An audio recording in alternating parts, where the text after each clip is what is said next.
topic. Now, I told y'all that I was going to be doing not only just astrology topics, but, you know, covering all things spirituality, all things healing. We'll be doing astrology, we'll be getting into numerology, we'll begin to all of the ologies that are important, okay? Today we're tapping in with shadow work, all right? This is one of those bittersweet love-hate parts of your spiritual journey. Of course, it is necessary. Of course, it is needed. However, it just may not be your favorite part, okay? And I can understand why. Because it requires us to go to places that we don't really want to go, okay? It requires us to think about things that we kind of have put to the back of our heads, have not acknowledged, don't want to acknowledge, kind of don't want to even think about, you know what I'm saying, that type of thing. But when you do it properly, when you do it correctly, when you stay committed to it, you get the best results, okay? For those who do not know, a lot of y'all know me from tarot, a lot of y'all know me from astrology, but I specialize in shadow work. This is what I do the majority of the time. This is what I have built a career off of, is shadow work, okay? Because it is the most important piece of this journey. And again, if you don't have this part together, none of the other stuff matters, okay? Astrology doesn't matter if you don't have this together. Numerology doesn't matter if you don't have this together. Spell work, none of that shit matters if this is not being taken care of, okay? This is the basis of your journey. The foundation, the groundwork. You need this. This piece is more important than anything that you will be doing in your journey, period, okay? Now, a couple of housekeeping things before we get started. This is a gift-based space. We do love and appreciate those who are able to contribute because this is a free space. I'm doing most of this stuff for free. So if you are able to gift, definitely appreciate it. You can go to www.tiktok.com/coins and it will allow you to reload your coins there and be able to gift as you see fit. Also, likes do help as well as shares, okay? So if you do know anyone who can use this information, please feel free to share it with them. If you like the information, please feel free to like. It is all appreciated, and it is all definitely something that helps with this platform.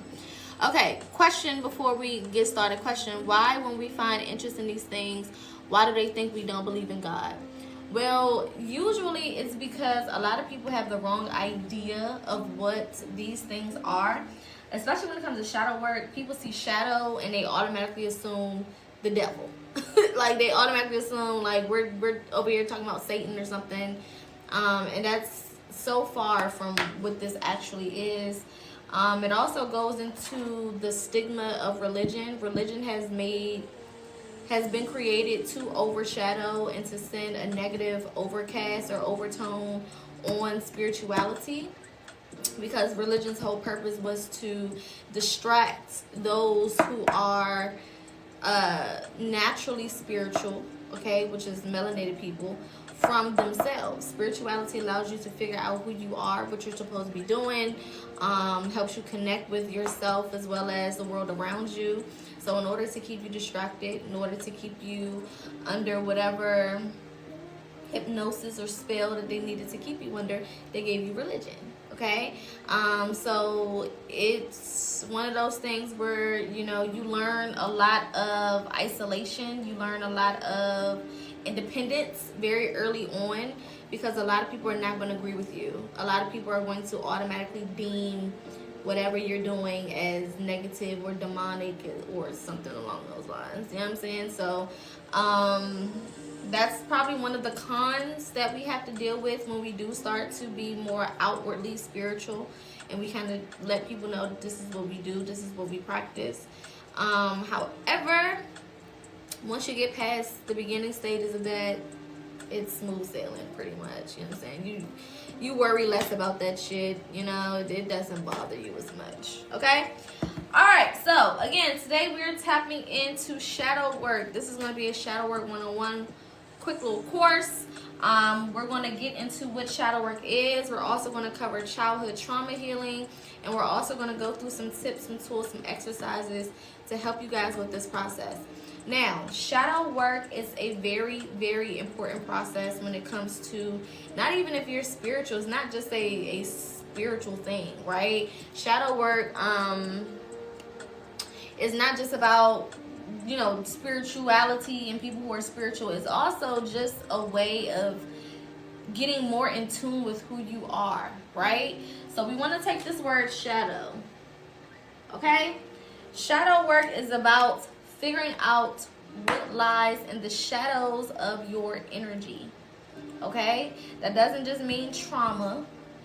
So a lot of people see shadow work and they automatically assume it's just all trauma based, and this is why we want to define it before we get into all of the intricacies of it, right? Because it's not just about trauma, okay? There's so many other things that shadow work covers, and I want to make sure that we kind of understand the umbrella term of shadow work so that we can start to see the full scope of what it is and how we can start tapping into it a lot more, okay? And finding methods and ways and things that work for you personally, okay? So, shadow work is nothing more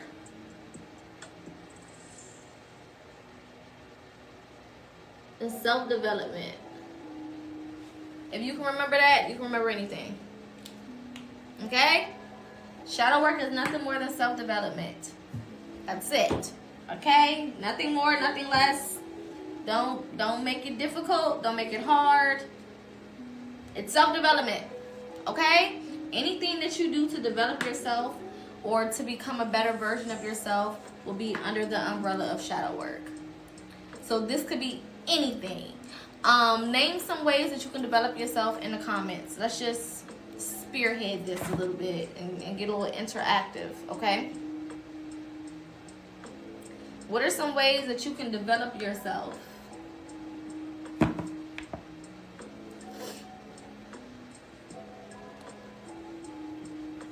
Okay, good. Meditation. What else?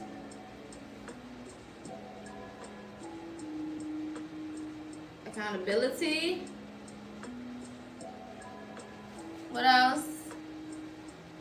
Affirmations. Good.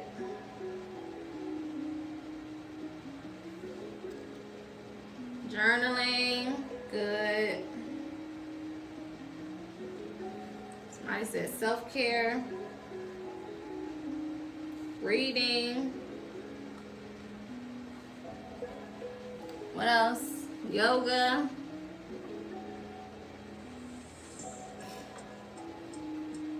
Praying, and I see praying and meditation sometimes as the same.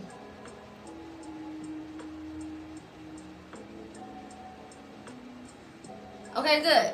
So y'all have an idea, right? The purpose of this, and this is just a couple of different things, right? And the reason I wanted to point this out is to show you that this is an umbrella term, okay? It's an umbrella term. It's not just trauma healing. I'm going to add that as well, right? Shadow work is not just trauma healing. That's one way to achieve shadow work, right? But all of these other things can also be under the umbrella of shadow work. So when you hear the term shadow work, I don't want you to automatically assume like, damn, I got to go through my past and I got to heal all of these things and I got to do this and do that and it's going to be complicated and I'm going to be annoyed. Like, because that's what turns a lot of people off from it. You automatically come into it thinking about this. And you're like, I don't really want to do that. That doesn't sound very fun, right? That doesn't sound like something. Let's zoom in a little bit so y'all can see a little bit better. Okay? A lot of people get turned off from shadow work because of trauma healing. So I don't want you to get to a place where you automatically assume that when it comes to shadow work, it's just all about traumas and negative experiences and all of that. No. Shadow work is self-development. Anything that helps you reach a place where you are becoming a better version of yourself can be considered shadow work. Right? Again, shadows. What can help me tap into the shadows of my energy? Okay? What can help me tap into the things that are not on the surface of my energy? All of these things that you guys mentioned are ways to do that. Make sense? Okay? Now, with that being said, we're going to go through some different methods of shadow work. I want to first start with, okay, everybody got this before we move on? Everybody got this understanding? Everyone's good on this before we move to the next thing. Okay? Now, to reference this lesson, I will be using the book that I wrote on shadow work. It is called The Melanated Guide to Healing. It is available on my website. If you click the link in my bio, you can purchase it. It is not only just a book, but it's also a workbook. If you've purchased it already, feel free to share your review in the comments. It is the first book that I wrote. So yeah, it's one of them ones. It's one of them ones. It is available on Amazon as well, so you can get it fairly quickly. Alright. Alright. Now I'm going to give you a couple of what I call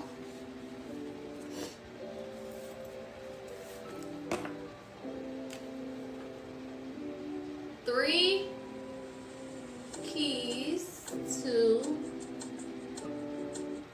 success. Okay? These are what I call the 3 keys to success when it comes to your shadow work journey. Let's rewrite that K because it looks a little cray-cray. I don't like how that looks.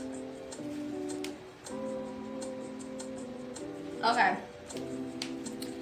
Now, these are basically 3 different things or 3 different words, areas of your journey that you need to keep in mind. Okay? If you can master these keys, then you'll be good when it comes to shadow work, when it comes to your healing journey, whatever. Alright? The first one,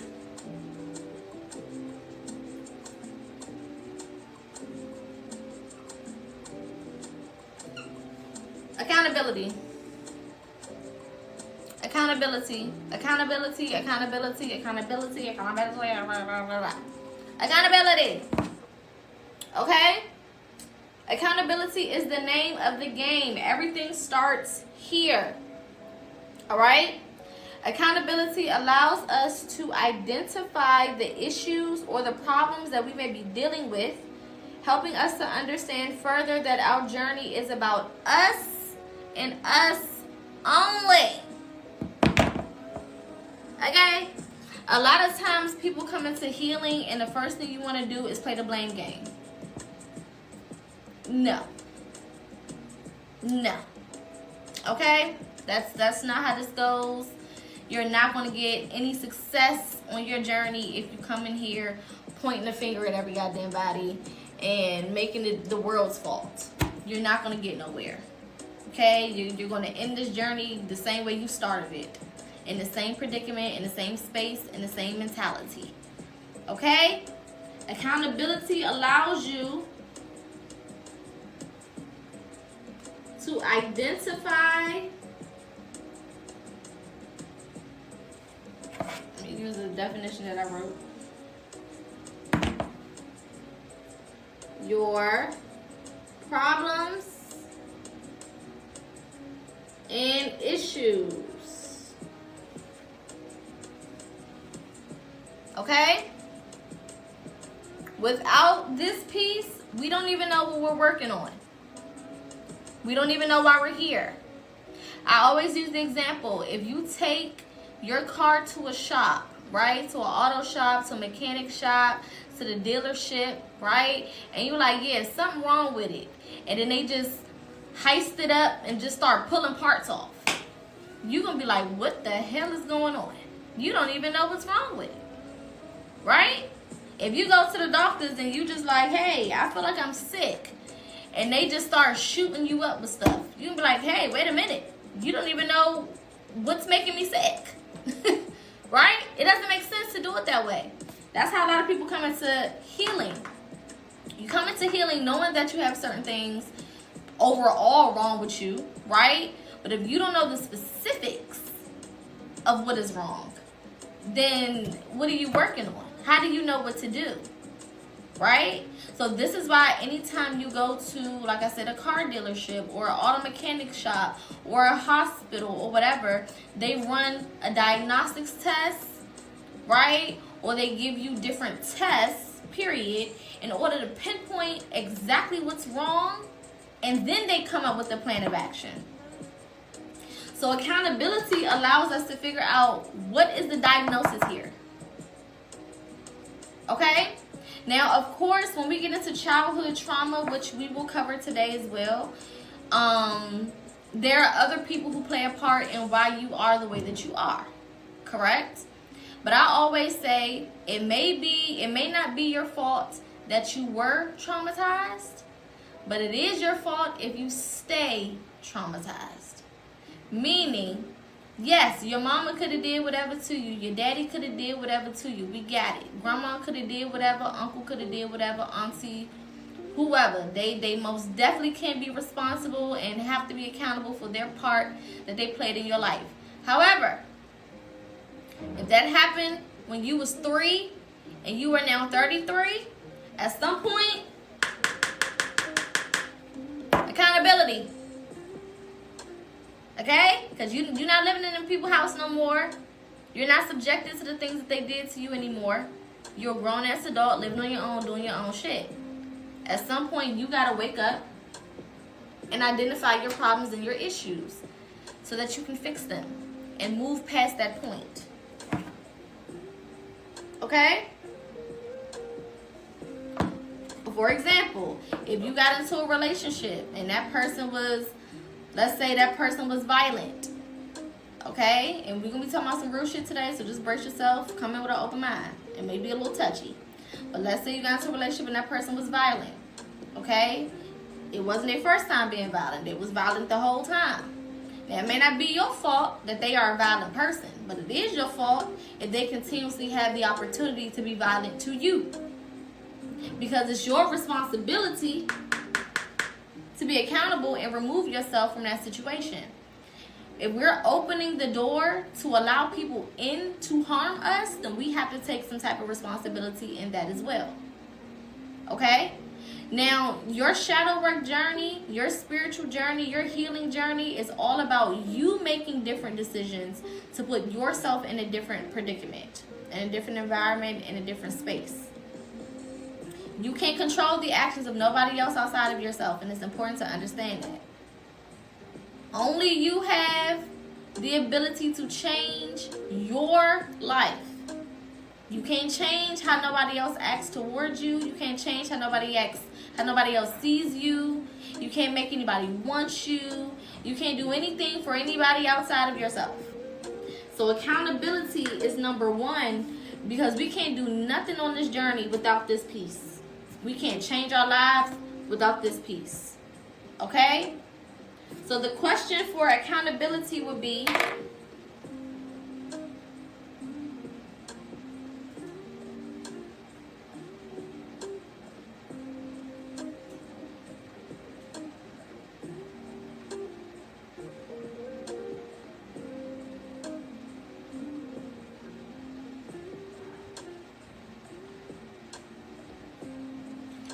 what am I doing to contribute to my own pain? Now, this is not an easy place to be in. It's not an easy place to be in. This isn't an easy thing to acknowledge. This is not going to be easy. Okay? And I just want y'all to be aware of that. This will not be easy. Okay, the things that we're going to get into today are not going to be your favorite things. It just is what it is, right?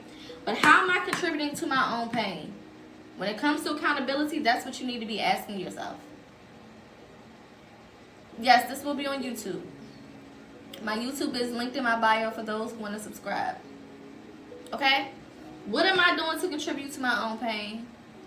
How am I adding to my own demise? What part am I playing? That's accountability. Okay? And healing starts with this question. Because again, I can't come into anything, making somebody else do something that I want them to do. I can't come into healing like, okay, I'm just going to change everybody around me. No. Okay? People change when they want to. And when people start changing, you can't stop them. Okay? So you can only be responsible for you. That's it. You can only be responsible for you. You can't control what nobody else does. Which is why accountability is number one. Because if my job is to remove myself from that person, then that's what I got to do. If my job is to stop allowing people to disrespect me, then that's what I got to do. If my job is to put my foot down and stand on business, then that's what I got to do. Whatever it is that I have to do to stop contributing to my own pain, that's what I have to do. Simple as that. Point blank period. Is what it is. Now, is that the easiest thing? No. Does it feel good all the time? No. Does it suck? Hell yeah. But once you get to a place where you can be accountable majority of the time, your life will start to change. Things will start to elevate for you. Easily. Hands down. Okay? Again, the process of accountability is not easy because sometimes it feels good to point that finger and be like, well, if you wouldn't have did this, then I wouldn't have did that. If you didn't do this to me or say this to me, then I wouldn't have said this or did this in return, and blah blah blah blah blah. It's that person's fault. They aggravated me. They pulled me out of my energy. They, they forced my hand. That's easy to say. But it's hard to be like, damn, I contributed to my own pain by doing X, Y, and Z. I contributed to my own demise by doing X, Y, and Z. Make sense? Let me turn this a little bit so it's not.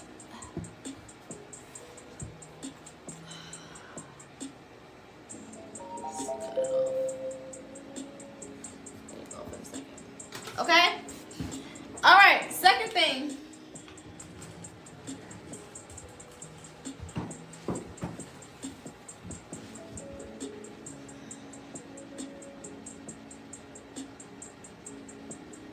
This is one of those hard ones as well. Patience. Patience. Who wants to do that? That's not fun. Okay? But patience is important. Okay?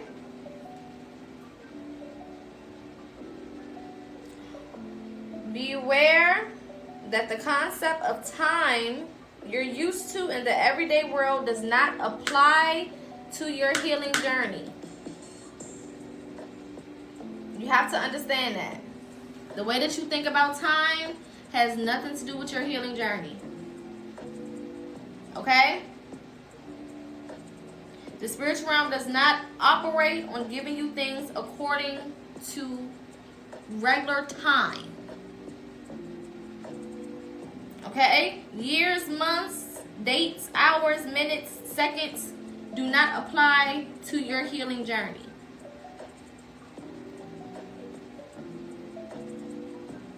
You only receive what you've aligned with based on your actions.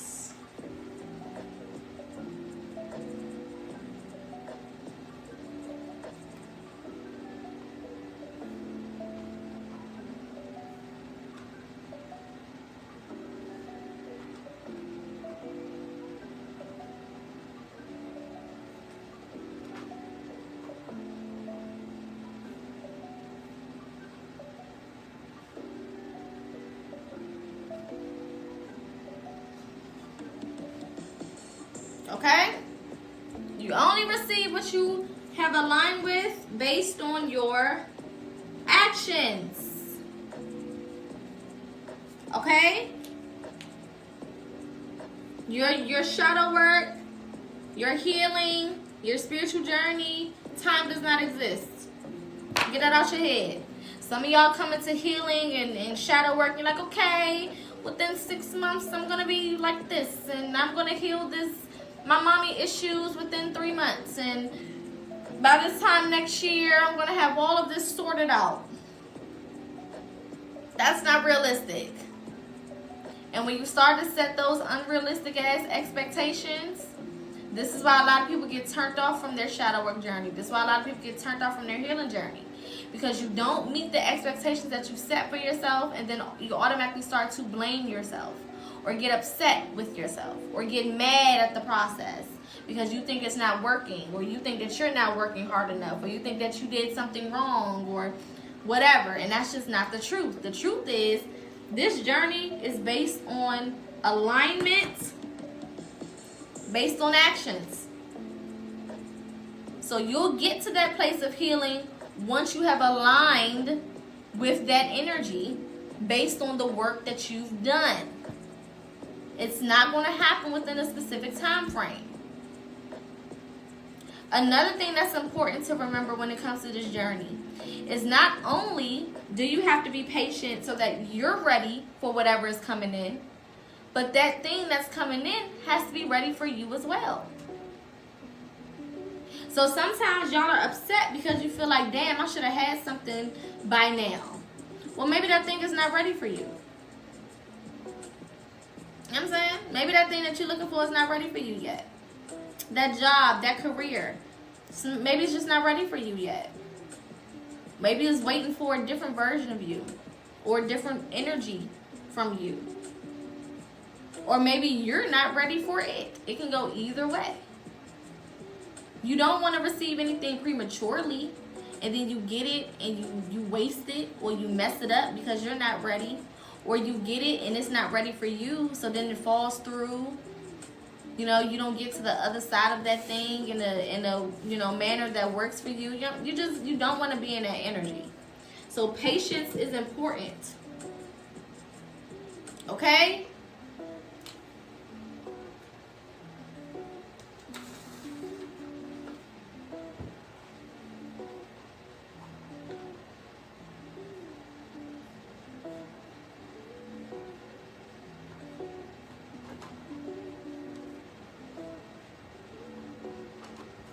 This is a journey. It's not a race. This is why we call it shadow work journey. We don't say shadow work race. Shadow work competition. Healing race. Healing competition. No. This is a journey. Okay? Journeys take time. Journeys incorporate a lot of different things. Right? A journey is not just a start and a finish. It's so many things that happen in between point A and point B. And then from point B to point C. And point C to point D. There's so many different things that are happening during the course of a journey. Think of this like a road trip. I use this example a lot. When you go on a road trip, you're not just getting in a car in New York and then you blink and then you're in North Carolina. That's not how that works. Because it's a journey, right? You got to go from New York to Jersey, from Jersey to, what else is up there? Hell, I don't know. Whatever other fucking state. And then you get to Maryland. And then you go from Maryland to Virginia. Then from Virginia to North Carolina. You know what I'm saying? It's a whole journey that you're going through. Thank you guys for the gifts. It's a whole journey. And not only are you moving from state to state, but there's different things that you're seeing on the way. There's different sights to see. There's different people that you meet. There's different foods to try. You know what I'm saying? You may drive through different weather. It may be raining when you first start. And then by the time you get to Maryland, it's clear sunny skies. And then by the time you get to Virginia, it's windy. You know what I'm saying? It's all types of different shit going on. Okay, some of it may be your favorite part, some of it not so much your favorite. Maybe you don't like rain, maybe you don't like wind, maybe too much sun gets on your nerves. Who knows, right? Everybody has their own pieces of this. But nonetheless, it is a journey. There's so many different things going on. There's so many different things to experience.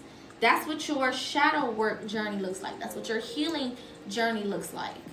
It's not always going to be moments that you really, really like it, and it's not going to always be moments that you don't like it. It's going to be a balance of both, right? It's not going to happen overnight. You're not going to just start your shadow work journey or your healing journey in February 2025, and then by the time you get to November, you're just all healed up and ready to go. Absolutely not. There's always something. There's always something. Always something coming up. Always something coming out. Always something you're learning. So on and so forth. There's always something. Okay? So the worst thing you could do is put a time on your healing.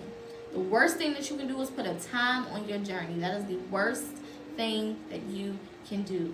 Don't do that. Don't do it. Okay? Don't do it. Pro tip. Time does not exist when you are a spiritual being. The quicker you can get rid of the concept of time, the more you will be able to actually enjoy the process, even in the challenging moments, even in the moments where the shit sucks, when you're doing shit like accountability, because that's not fun. Right? But you'll learn to enjoy it because you'll understand the significance of it. You'll start to understand why it is important for you to go through those particular processes. Okay? Everybody got this before we move on to number 3? I have a third one, and then I'm going to give y'all a bonus one as well. So, we're going to do a recap after we get through the other 2.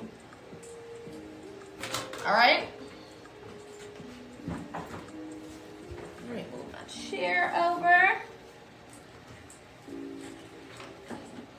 Alright, number 3.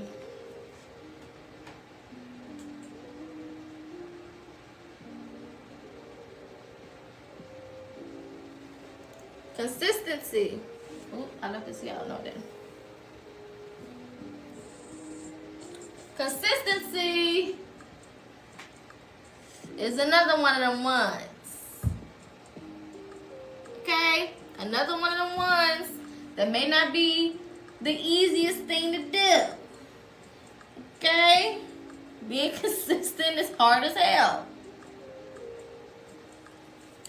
Consistency is the only way that you will see progress on your journey. Alright? Remember that spirituality is a lifestyle.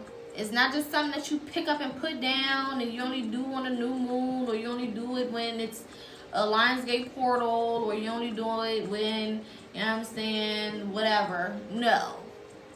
Consistency is one of them things that you got to do it every day.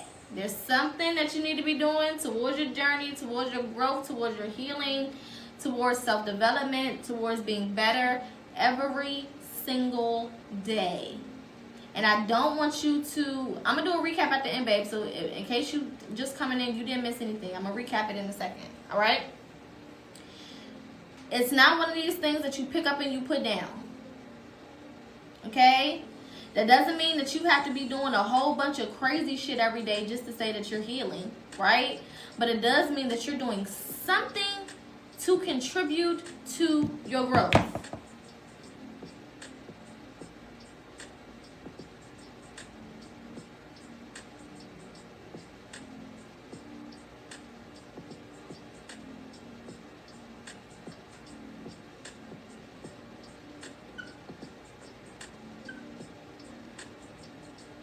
Okay? You just need to be doing something. That's it. You just need to be doing something. Okay? So if that means one day you do a childhood trauma, cool. If that means the second day you do a little light meditation for 5 minutes, boom, knocked it out. If that means the next day you exercise, that's shadow work too. Mind, body, and soul is shadow work. Okay? If that means the next day after that, you take you a nice long nap and get some self-care in and wash your hair and wash your ass good. then boom, you knocked it out for the day, okay? I don't want you guys to think of consistency to mean that every single day you got to be beating yourself over the head with childhood traumas or trying to heal something. No.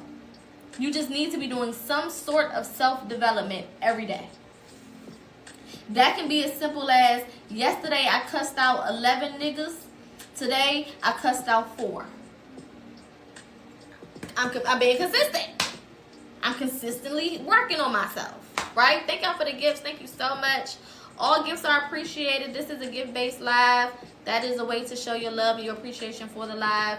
If you cannot reload through the app, you can go to www.tiktok.com/coins, okay?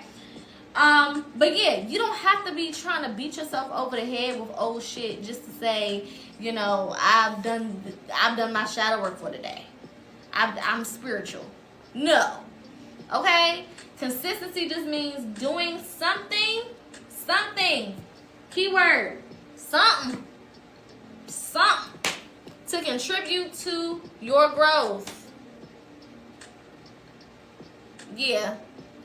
For some reason, they still not allowing people to reload on the app, so you gotta go to the website. You still should be able to do it and hear the live in the background if you need to. Something to contribute to your growth.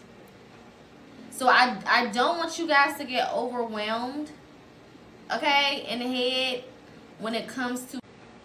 So I don't want you guys to get overwhelmed, okay, in the head when it comes to.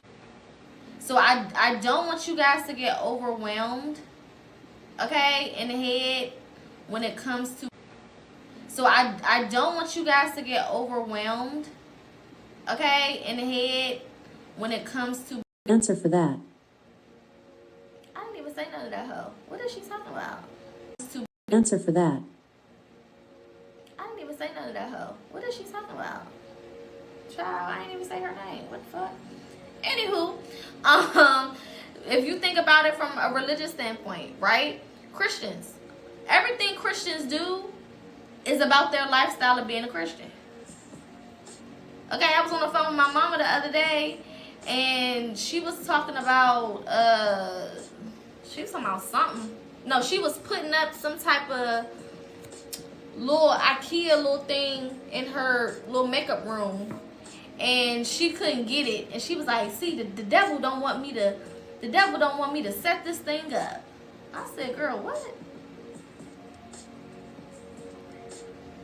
I don't think the devil would purposely try to fuck with you and setting up.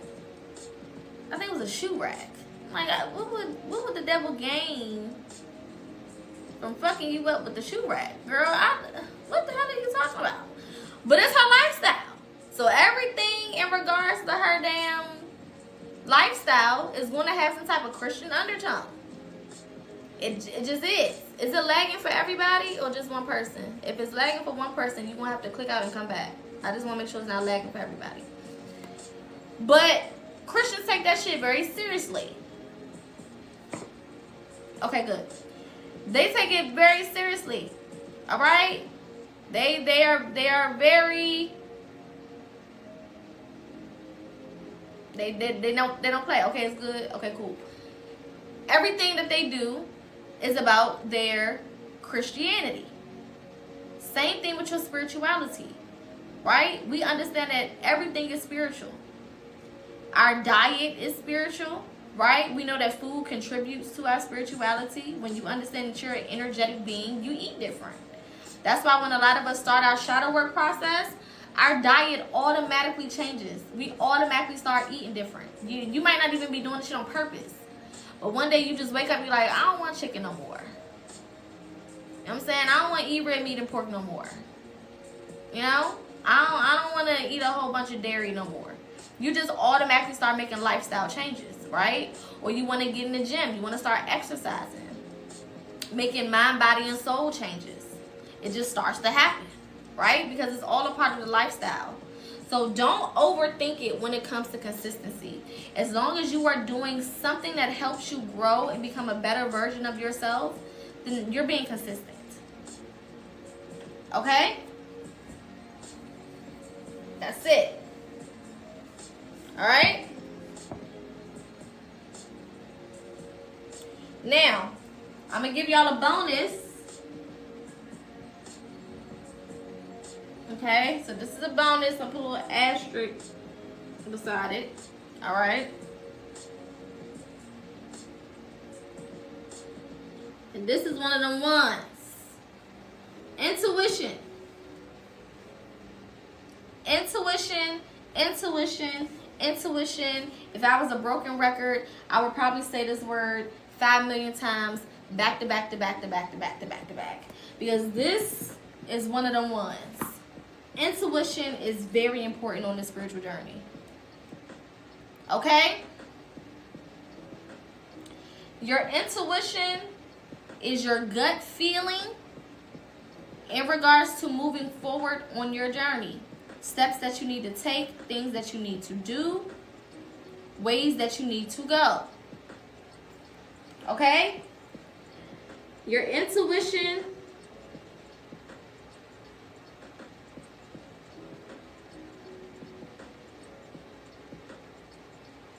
gives you step-by-step instructions. Now, I really want y'all to underline step-by-step, because this is the part that y'all miss when it comes to intuition. Intuition is not going to give you step 10 or step 1 through 10 at one time. No. That's not how it works. It's not going to give you all 15 steps at one time. That's not how it works. Intuition is step by step. That means one foot in front of the other. So we at step 1. Intuition is going to give you step 2. That's it. It's not going to give you 2 through 6, 2 through 17. No. It's not going to do all that. Number 1, because if your intuition, aka higher self, so I'm going to put higher self right here as well, because that's basically what it is. Okay? If your intuition, aka higher self, was to give you all of the damn steps, most of y'all would sit there and look at it like, okay, step 1 says to go down the street and make a left. Okay, I could do that. Step 2, once you get to 7th Street, make a right. I don't know about that, because there be traffic on 7th Street. So I don't think I'm going to do that. I think I'm just going to make another left. Because last time, probably like 2 weeks ago when I had went down 7th Street, they was doing construction and shit, and I couldn't even get down the street. So I'm not going to do that. Okay, step 3, when I get to Crescent Avenue, it's telling me to make a U-turn so I can make this turn off to the Beltway. I don't want to do that, because I know another way. That's why they don't tell you 17 things in advance, because you gonna sit there and try to decode the whole shit and write out all the stuff that you don't want to do, all the stuff that you scared to do, all the stuff that you never done before. And by the time you turn the list back in, out of 17 things, you only willing to do 3. What the hell was the point of showing you that shit in advance? You not understanding that at each step, you become a different person. Right? So the person that you are at step 2 is not going to be the person that you're going to be at step 4. But you can't see that. You can't conceptualize that yet in your head. So you're looking at it from step 2 and you trying to figure out, how the fuck am I going to get over here? I don't see that happening. I don't understand how I'm going to get from 2 to 4. I don't even see how that's going to work. Not understanding that step 3 is going to make you ready for 4. You understand what I'm saying? Does that make sense? So a lot of the times, you're rushing. This is going back to patience, and we're going to do a review at the end, a recap. You rushing through all of this based on your current perception of self. The way that I currently view myself is determining how I see my future going. But your higher self don't operate off of that.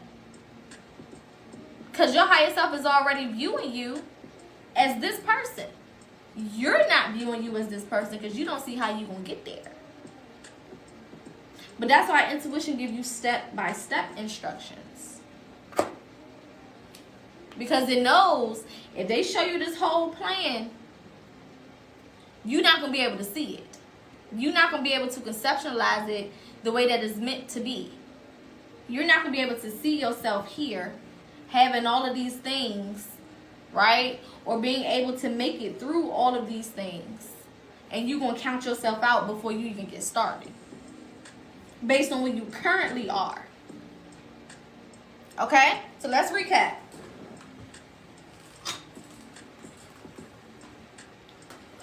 Let's see. Recap. First, accountability. Alright? Identifying your problems and issues. Accountability is how we diagnose ourselves and our lives. How do I keep ending up in the same problems? How do I keep ending up in the same situations? How do I keep meeting the same type of people? How do I keep finding the same type of relationships, the same type of partners? Okay? You are the magnet that attracts everything to you. So you're not going to be able to attract different until you become different. And the only way you can become different is to identify what your problems and issues are. What do I got going on? What is my issues? What is my problems? What do I need to work on? Who am I? What the hell going on? Do I keep opening the door to allow people to come in and misuse me and abuse me and talk to me crazy and treat me crazy? Okay? Am I hosting a free-for-all? Hey, everybody come to my house and just slap me in the face. I'm not going to say nothing. How am I contributing to my own pain? What am I doing to contribute to my own pain is what you need to be asking yourself when it comes to accountability. What am I doing to continue to reintroduce pain into my life? It's something that I'm saying. It's something that I'm doing. It's something I'm not seeing. It's something I'm allowing. You play a role in it. 1 + 1 = 2. And you one of the ones. Capiche? Second is patience. You only receive what you've aligned with based on your actions. This is a journey, not a race. Okay? Actions take time to cultivate. You're not just going to wake up one day and start making all the right actions. That's just not fair to you. Okay? That's just not fair to you. There's no way that you are going to be in a place where you're going to start your journey and then all of a sudden you just going to know everything to do. No, it takes time. It's a journey. You learn on a journey. Okay? Thank you. Definitely send some gifts. It is much appreciated. It is definitely a way to show your appreciation for the space and for the lesson if it's resonating. Okay? Just the same example that I used before, right? Thank you for the gifts, babe. If I'm on a road trip, I'm not just going on a road trip just to get from point A to point B. If that was the case, I'd just hop on a plane. You know what I'm saying? If I don't want to experience the experience of a road trip, I'll just get on a goddamn plane and just fly wherever I want to go. But people purposely do road trips. Why? For the experience. Right? To see the different views, to go to different places, to be around different people. All of those things make the road trip what it is. Eating different foods. Right? You may start off in a place that's a little chilly and end up in a place that's warm. You just never know. You might sit in traffic. You may have no traffic. You might see the mountains. You might not have no mountains. You might see a beach. May not be no water. You don't know. But that's what makes the journey the journey. Another thing to remember with patience. Sometimes you are not ready for what you want, or what you want is not ready for you. So another question that I'm going to add to patience is, if you get to a place and there are certain things that are not working for you, right? Let's say that you're trying to manifest certain things and it's not coming in for you, or it's taking this time, right? One question that you can ask is, what else do I need to do Thank you. What else do I need to be doing? What else should I be learning? What else do I need to know? What else do I need to work on? Because maybe there's something that you're not doing, you're not seeing, you're not learning, you're not showing, whatever, that is keeping you away from whatever you're trying to align with. Okay? Alignment is not just I'm doing the work, it's also I'm getting results from doing the work. Alignment is not I'm doing 15 things just to say I did it. It's how quality are the things that I'm doing. Are they giving me results? Okay? Next, consistency. Doing something to contribute to your growth. Again, we underline something because it doesn't mean you need to be doing 45 million things just to say that you did it. That is ridiculous. And that's overwhelming. A lot of times people come into their spiritual journey or you come into healing and you got like 15 different exercises that you want to start doing. So you start on a Monday, you're like, I'm going to start on Monday and I'm going to change my life and I'm going to lock in. And then on Monday, you want to meditate for 30 minutes. Then you want to change your diet the same day. Then you want to go vegan. Then you want to exercise. Then you want to do a 2-mile run. Then you want to tackle some shadow work. Then you want to do a childhood trauma, handle childhood trauma. And you try to do all of that in one day and you realize that you're overwhelmed. And then eventually you stop because you're overwhelmed. Right? So it's not about how many different things you can do.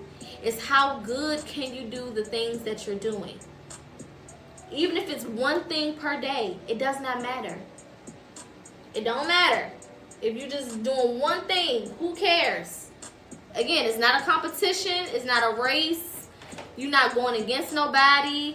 You know what I'm saying? You don't have to do 17,000 things just to prove a point. No.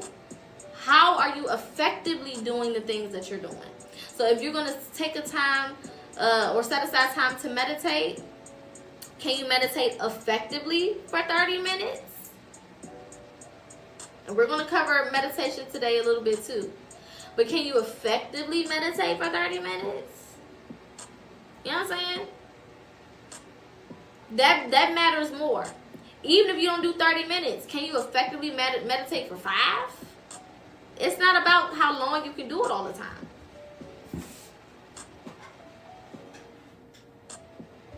Okay? So keep that in mind. Fourth thing, and this is our bonus one, intuition, aka higher self. Okay? Intuition gives us step-by-step instructions. 1, and then 2, and then 3, and then 4. Okay? It's not going to give you 1 through 4 all together. That's crazy. It's going to overwhelm you. You're going to think that it's too much. You're going to think that you're not ready. You're going to be in your head. Intuition don't work like that. It's always going to give you 1 by 1 by 1 by 1. And a lot of y'all have to go back to our second thing, which was patience. Because some of y'all want to skip past just getting step by step and you want to automatically have every damn thing.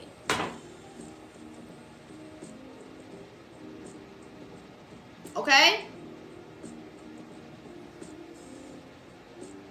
The question for patience is, what else can I do to help me align with what it is that I want?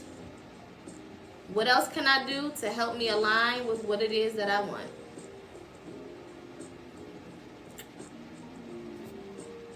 All right? Everybody got this down? I'm going to give y'all, let me see, did I zoom in? I'm going to give y'all some time to screenshot this, do whatever you need to do, and then we're going to get into childhood trauma healing. Because I know that's one of the biggest areas that we kind of struggle with.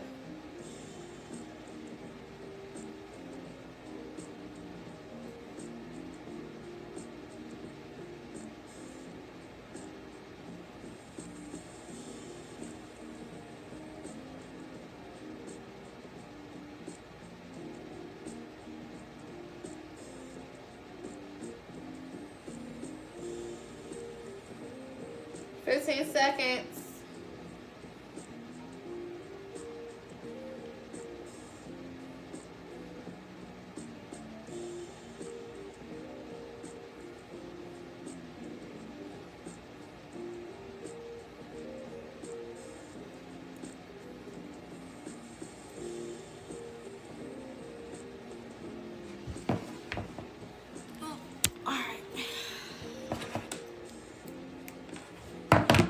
Everybody good on this?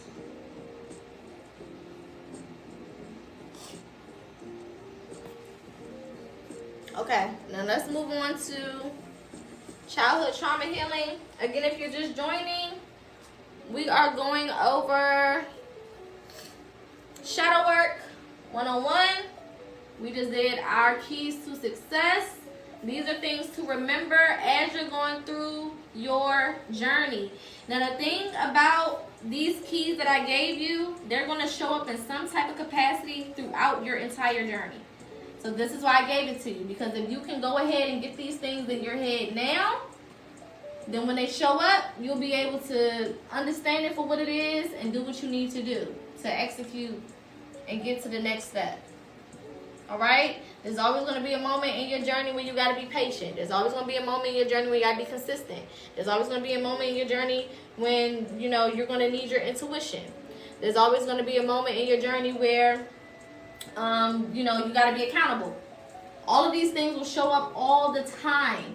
So I don't want you guys to think like, oh, this is something that I have to master, and then once I master it, then I'm done. No. These are things that you need to remember and keep in your head, because it's going to continue to show up in some type of way, shape, or form. Okay?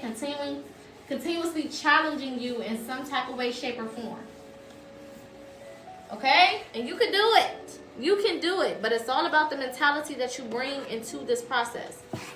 If you bring a negative mentality into it, or you being hard on yourself, or all of those things, then of course it's going to make this more difficult. So this is why my whole thing when I teach is always to make it as simple as possible. Because if you can understand it in its most simplistic form, you'll be fine. Alright? Alright, let's move on.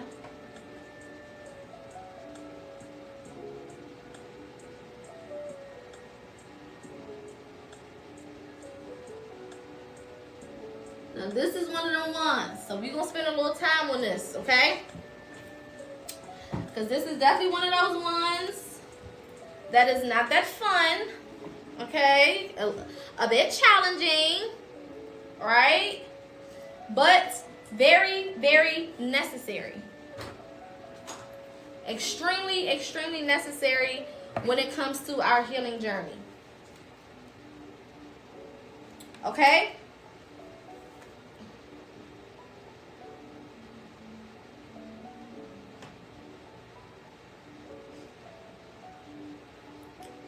All right, now, the key to childhood trauma and the purpose of childhood trauma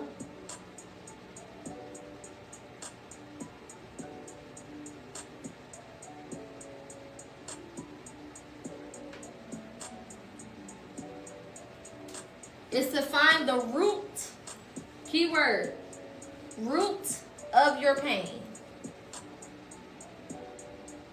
Okay? That's the key to childhood trauma healing. Is to find the root. The root. Why you are the way you are, why you act the way you act, why you talk the way you talk, why you walk the way you walk. The root. Okay? What are the things that make you you? What are the things that got you to be the person that you are today? What has contributed, okay, to you becoming this particular version of you right now, today? That's what childhood trauma healing is all about. Okay? The root is the place that everything started. The only way to heal from the root while on your spiritual journey is to start with childhood. So childhood is your root. Okay? Childhood is one of the shortest periods of your life, but is the most impactful period of your life. Because based on whatever happened in your childhood, it creates who you are in so many different ways. The way that you were loved on creates the way that you love. The way that you were appreciated creates the way that you appreciate. If you have abandonment issues, you may have abandonment issues as an adult. Okay? And abandonment issues don't only just contribute to relationships, it can also contribute to the way that you abandon yourself, abandon your ideas, abandon your future. Right? So all of these things stem from where you are or what you experienced in your childhood. Okay? Childhood is where we learn all of our foundational values. Okay?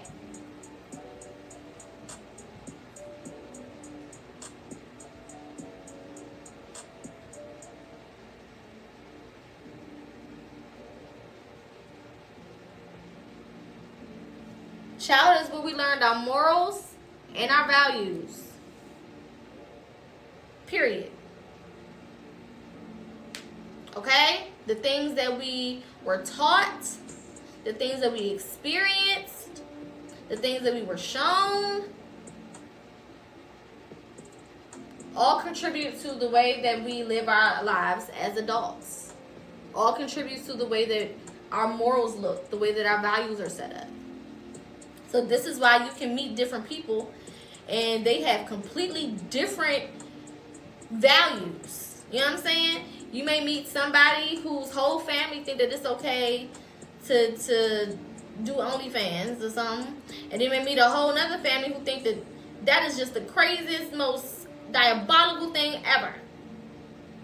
Right? You may meet one family who thinks that it's okay for you to have babies out of what they call wedlock. And then you may meet another family that's like, that's completely crazy and diabolical.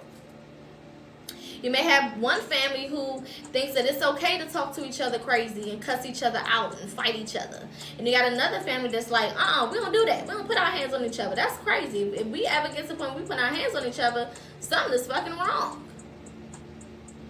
All of these things are formed in your childhood based on what you see, based on what you experience, based on how you was raised.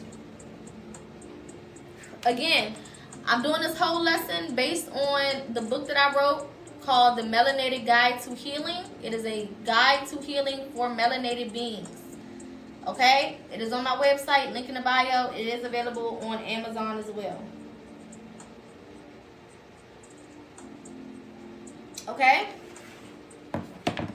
Now, I'm going to put an asterisk right here because this is something that is important.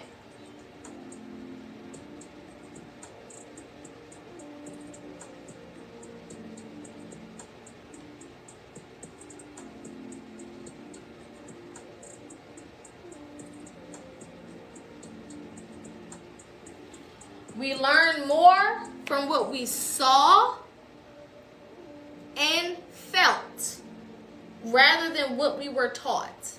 Yes, this will be on YouTube. All videos get posted to my YouTube. Thank you. Shout out to my moderators. Y'all are the bomb. We learn more from what we saw and felt rather than what we were taught. Okay? Everybody got to do shadow work. This is something everybody do. There's nobody who don't need to do this. I don't care if you've been on your journey for 20 years. This is never ending. Going back to the definition that we gave in the beginning, shadow work is self-development. So at what time do you stop developing yourself? You know what I'm saying? At what point do you stop developing yourself? You don't. See, can you block that person, please? You never stop developing. You never stop working on yourself. You never stop becoming better. So shadow work is a continuous process. Something that you are always doing in some type of way, shape, or form. Thank you, baby. Okay? As a child, we learn more from what we see and what we feel. So when you get your feelings hurt, that sets the tone for something. You may not understand what you're feeling, right? Which is why a lot of us don't really look back at our parents and kind of try to hold them accountable until we get older, because then we can start to understand what we felt. But you felt what you felt when you felt it. You may not have been able to put it into words. You may not have been able to make it make sense, but you felt that shit, right?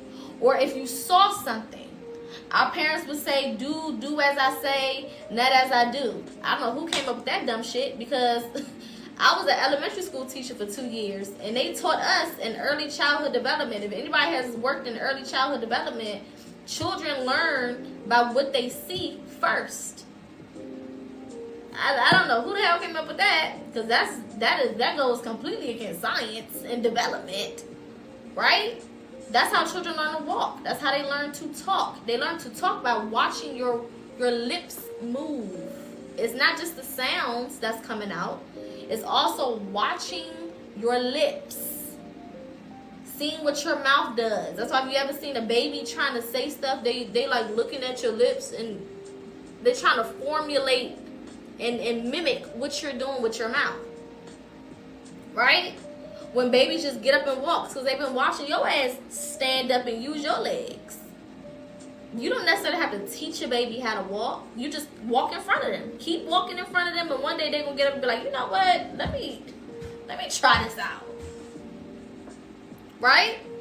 So you got to think, from infancy, from you being a baby, you are watching things. You may not understand what you're watching, but you're watching it. So these traumas, right, can develop at a very, very, very young age. You may not know it because you're a baby and you a kid, you a toddler. You may not know it. But if at 2 and 3 years old you watching your mama get smacked up, you're going to internalize that. At 1 and 2 years old, if you're watching people fight around you, you're going to internalize that. This is how we get violent ass toddlers and violent ass little kids. They in goddamn daycare smacking people, biting people, all types of stuff. Something's going on around them. They're seeing something. If it's not happening in their direct household, it's something that they saw, whether it's on TV. Somebody's doing something in front of that baby. Okay? So we learn more from what we see and what we feel. When you get your feelings hurt, like I said, your feelings are hurt. You may not understand why that made you feel how you feel, why that made the water come out of your eyes, because you're a baby. You don't know what crying is. You just know water coming out your eyes. You don't know necessarily why or what all of it means, but you feel that pain. Okay?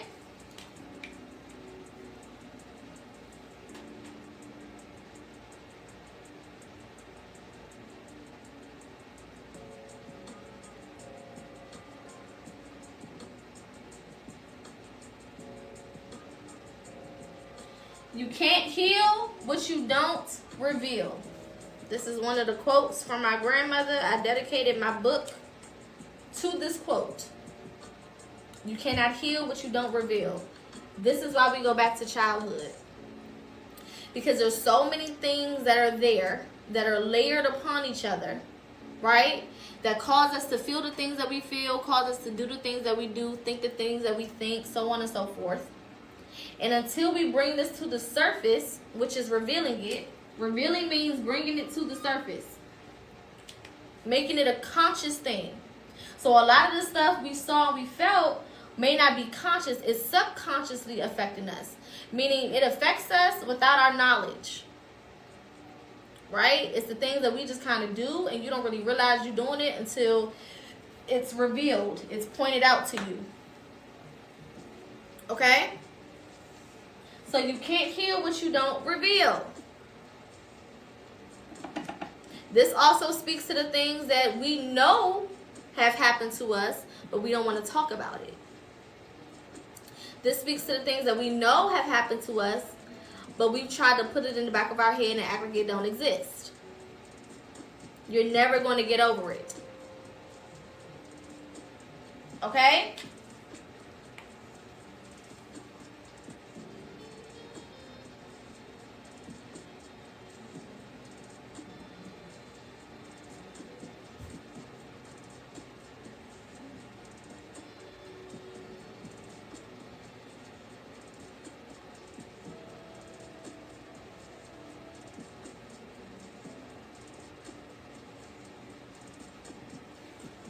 You energetically stay at the age you were traumatized.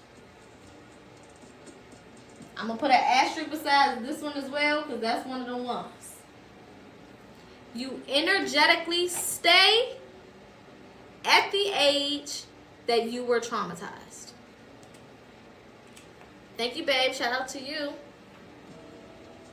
You energetically stay at the age you were traumatized. So if you were traumatized at 3, and then you was traumatized again at 5, and then you was traumatized again at 7, and then you was traumatized again at 11, and then it happened again at 15. Each of those ages stay with you energetically until you reveal them and heal them. So this is why you have grown people out here acting like toddlers.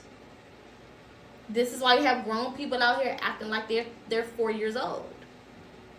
Or acting like they're 10. Or acting like they're 15. Because they have not yet taken care of whatever those traumas were at whatever those ages were. Okay? I'm going to also add emotionally.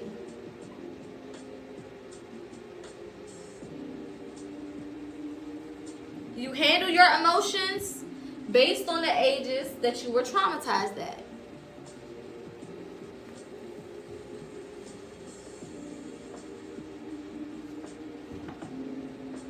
It is what it is. It's unfortunate, but it is what it is. There's no way that you're going to be able to problem solve like the 30-something-year-old, 40-something-year-old, 20-something-year-old that you are if you still have a 15-year-old version of you emotionally living within you. It's not going to happen. People can talk to you all day long. You can take all the counseling that you need. It don't matter. If you do not handle those ages where you encountered those traumas, those parts of you will continue to live with you throughout the years. And the thing about energy and emotions is you don't get to always dictate when they show their head. You don't get to dictate and determine that. So you may think that you're good and you may think that you're cool and you may think that everything is all fine and dandy until a specific situation comes up and you get triggered right back into acting like a 5-year-old. You get triggered right back into emotionally handling things like you're 17. And all of this stems from childhood. It's the shortest part of our lives, but the most impactful part of our lives. Okay?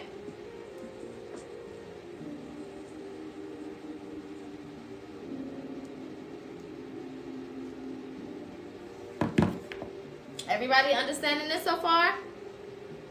Any questions so far? Let's take a little minute for a quick Q&A.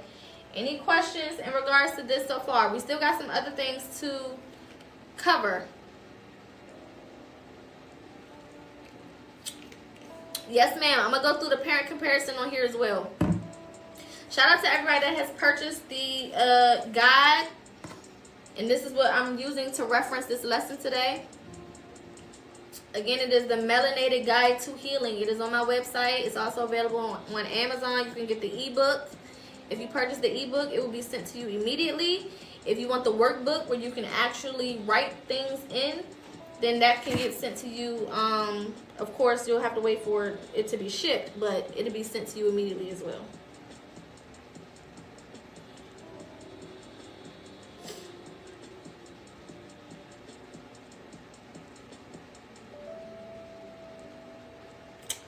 All right.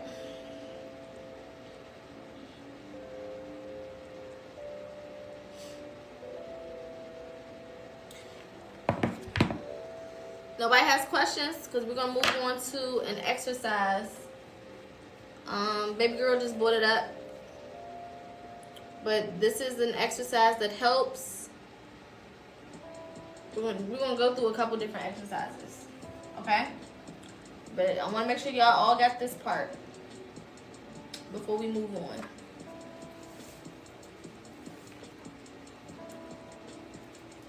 Now, it is also important to understand that childhood trauma is not just what your parents did to you. It is anything that you experience during the ages, I'm going to say, of 0 to 18. Okay? Because after 18, we tap into that accountability piece. Right? Now we're making our own decisions for the most part. We're responsible for our own lives for the most part. So most of that is not necessarily childhood anymore. It's now we're moving into adulthood problems and situations that'll go into regular trauma healing. Okay? But from 0 to 18, we would consider quote unquote childhood. Okay? So it can be things that happen to you at school, bullies. Bullies are a huge part of childhood trauma, right? Most of our bullies are in our family. However, there are bullies that are outside of our family dynamic. Okay? It can be the man that you was walking down the street coming from school one day and the man called you fat. And ever since that day, you've been on yourself about your weight, feeling insecure. Okay? It's the smallest things that when we think about a root, right? So let's if we got a tree, right? Okay? There are so many roots under the ground that make that tree what it is. Okay? Even though this tree has branches and all types of shit going on up here, what a lot of people will do, and they think that they're healing, is let's say one of these branches is abandonment. Oh, no. Let's say one of these branches is, let's do something that's more, okay, we can say abandonment, okay? This is an abandonment branch. What a lot of people will think that they're doing is they'll erase the branch, okay? And they think that eliminated the problem. That's not how that works. The root is up under here. So let's say you think that the branch is, I got abandonment issues, so that means that, I date people and I stay with them too long, right? I get into relationships and I stay with these people too long. So in order for me to heal my abandonment, I'm just going to not be in relationships no more. That doesn't help. You still got abandonment issues, whether you're in relationships or not.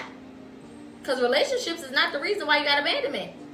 There's a trauma up under here that's rooted in your life tree that caused you to feel abandonment in the first place. So if you don't attack this, all that's going to happen is it's going to grow back in a different way. It's going to keep coming back and keep coming back and keep coming back and keep coming back. Every time you try to erase it up here, it's going to keep coming back. So we don't deal with the shit up here. Because if I do something with these roots right here, if I destroy all of these roots, what's going to happen to this tree? It's going to fall apart. It's going to fall apart. I don't need to worry about chipping away at all of this shit at the top. If I can get these roots under control, all this going to fall off anyway. So a lot of y'all are working harder, not smarter. It may be easier to just trim the tree at the top. That's an easier solution, but it's not a long-lasting solution. It's just going to put you in this cycle. Right? So the best thing to do is to do the hard work and get these roots together so you can eliminate this whole thing completely. Okay? Let me get another. What if you don't remember the roots? Great question, because that's what we're about to get into right now. There's an exercise that I'm going to go through with you guys that's going to tap into when you can't remember certain things. Okay? So hold that question in your head, because we're going to tackle that in a second. Alright, so I feel like y'all got this part together. So let's get into some exercises that are going to help you start to break down the trauma tree. That's what we're going to call it, our trauma tree. All right? We got all these different roots under the surface of our trauma tree, and we need to figure out how to start tackling these mother suckers so that we can live a better life. Because we deserve to live a better life unaffected by negativity from our past. Okay? So all of this is still dealing with childhood trauma. That's why I kept that part up there. Now this exercise, this first exercise is called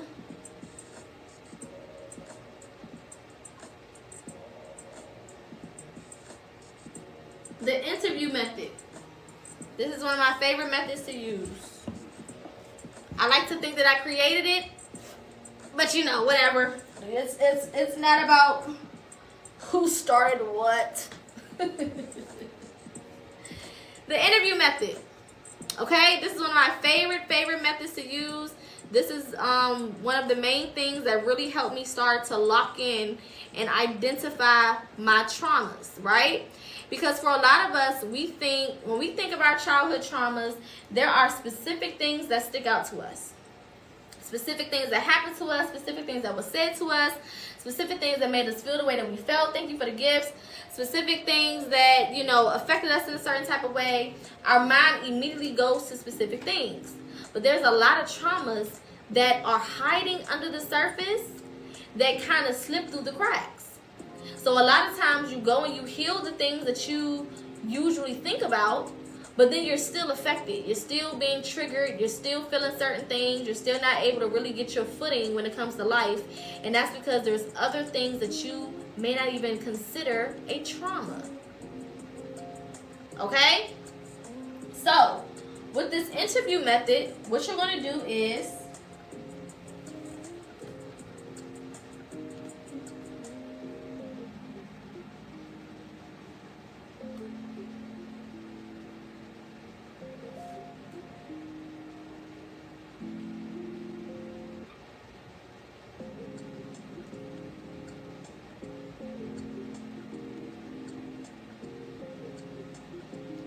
you're going to interview yourself going through your whole life.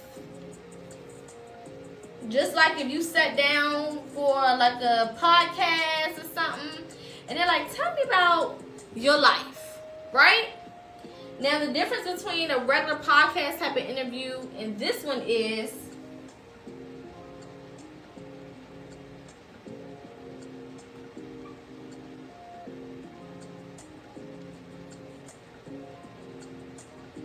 you're going to start at your earliest memory. So if your earliest memory was 1 year old, you start at 1 year old. If your earliest memory was 5, you start at 5. If your earliest memory was 11, you start at 11. Whatever your earliest memory is, you start there. Right? So the way that I always start mine is I'll say, okay, my name is Wap de Wap de Wap. I was born to... And then I'll say my parents' name, this person and that person. You know what I'm saying? In this city, in this state. Okay? At this hospital, if you know all that information. Okay? They brought me home at this time and or this day. And I was, you know, brought into this type of family. And that'll be the beginning. That's me setting the stage. Right? Then I'll go to my earliest memory. So let's say my earliest memory is 3 years old.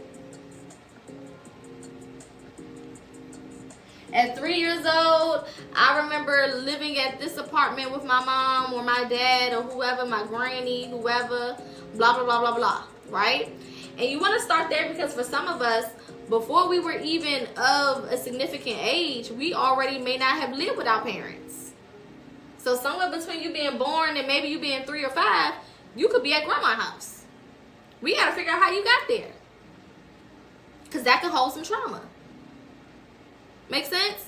We got to figure that out. We got to go step by step, year by year, moment by moment, in sequential order. Okay? In sequential order. You don't want to skip nothing. Now, you only skip if you don't remember. If you don't remember, then you can skip. But if you remember, we go in sequential order. Because we need to figure out how you got to where you was. So at 3 years old, this is just an example. I was at Granny house. Now the question be, how the hell did I get to Granny house? Maybe my mama was on drugs. Maybe my daddy was doing this. Maybe my parents passed away. Maybe I went through the adoption process and my grandma ended up getting, custody of me. Whatever the story is, we got to figure out how you got to Granny house, because that is carrying some trauma with it. I know we love our grannies and we love our grandparents, but if you live with your granny instead of your mama and your daddy, you got some trauma behind that. Whether you acknowledge it or not, whether you realize it or not, whether you like it or not, it don't matter. It is what it is. It's there. And we want to go step by step because you may not have realized that was there. Okay? If you're just joining, we're going over shadow work, particularly childhood trauma. Right now, we're going through some exercises to help you start to identify your childhood traumas. Okay? So let's say the next age that you can remember or bring to mind is 5 years old. Now, you can do this out loud. You can write it down. It don't matter. If you want to do this in a journal, you can do it in a journal. If you want to do it out loud and just talk to yourself, you can talk to yourself. It don't matter. If you want to voice record yourself, you can voice record yourself. If you want to video record, however you get it done, we don't care. Just get it done. Okay? My favorite time to do it was if I was taking a bath or something, or if I was just, me and Mary Jane was just sitting on the balcony or something, or whatever, when I'm relaxed. Okay? Now we are 5 years old. And this is usually when we start school.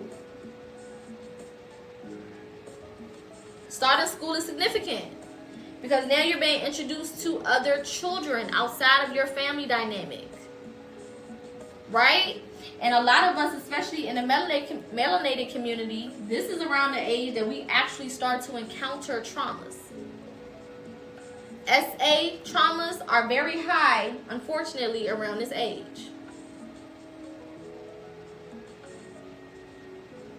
Okay? So, when you get to those ages where it starts to get a little real, when you start to recount your life, remember to take breaks. Put that over here in parentheses.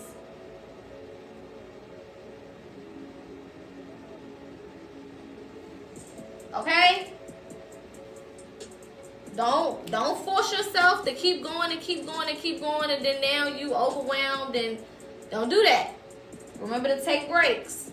So if you start going through a specific age and it starts to get a little bit overwhelming, allow yourself to sit in those emotions for a little bit and not push yourself. If you feel like you need to cry, cry. If you need to scream, scream.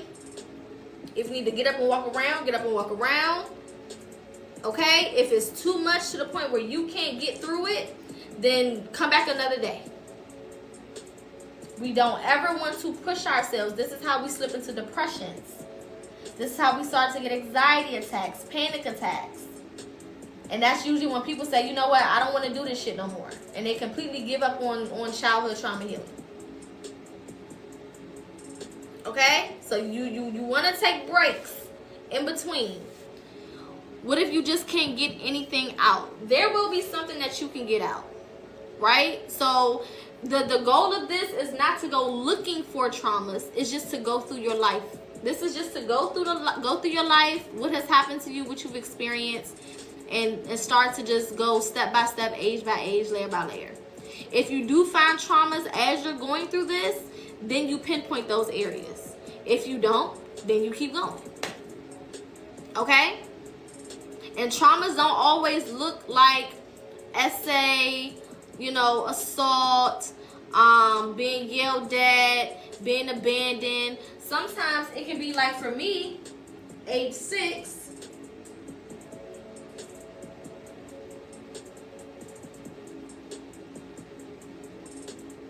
I was introduced to fear. Okay? Hold on, let me rewrite this because this looks a little crazy. I've been trying to make sure that y'all can see it.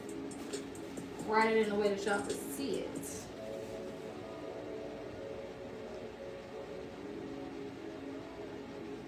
Okay? I was introduced to fear at age 6.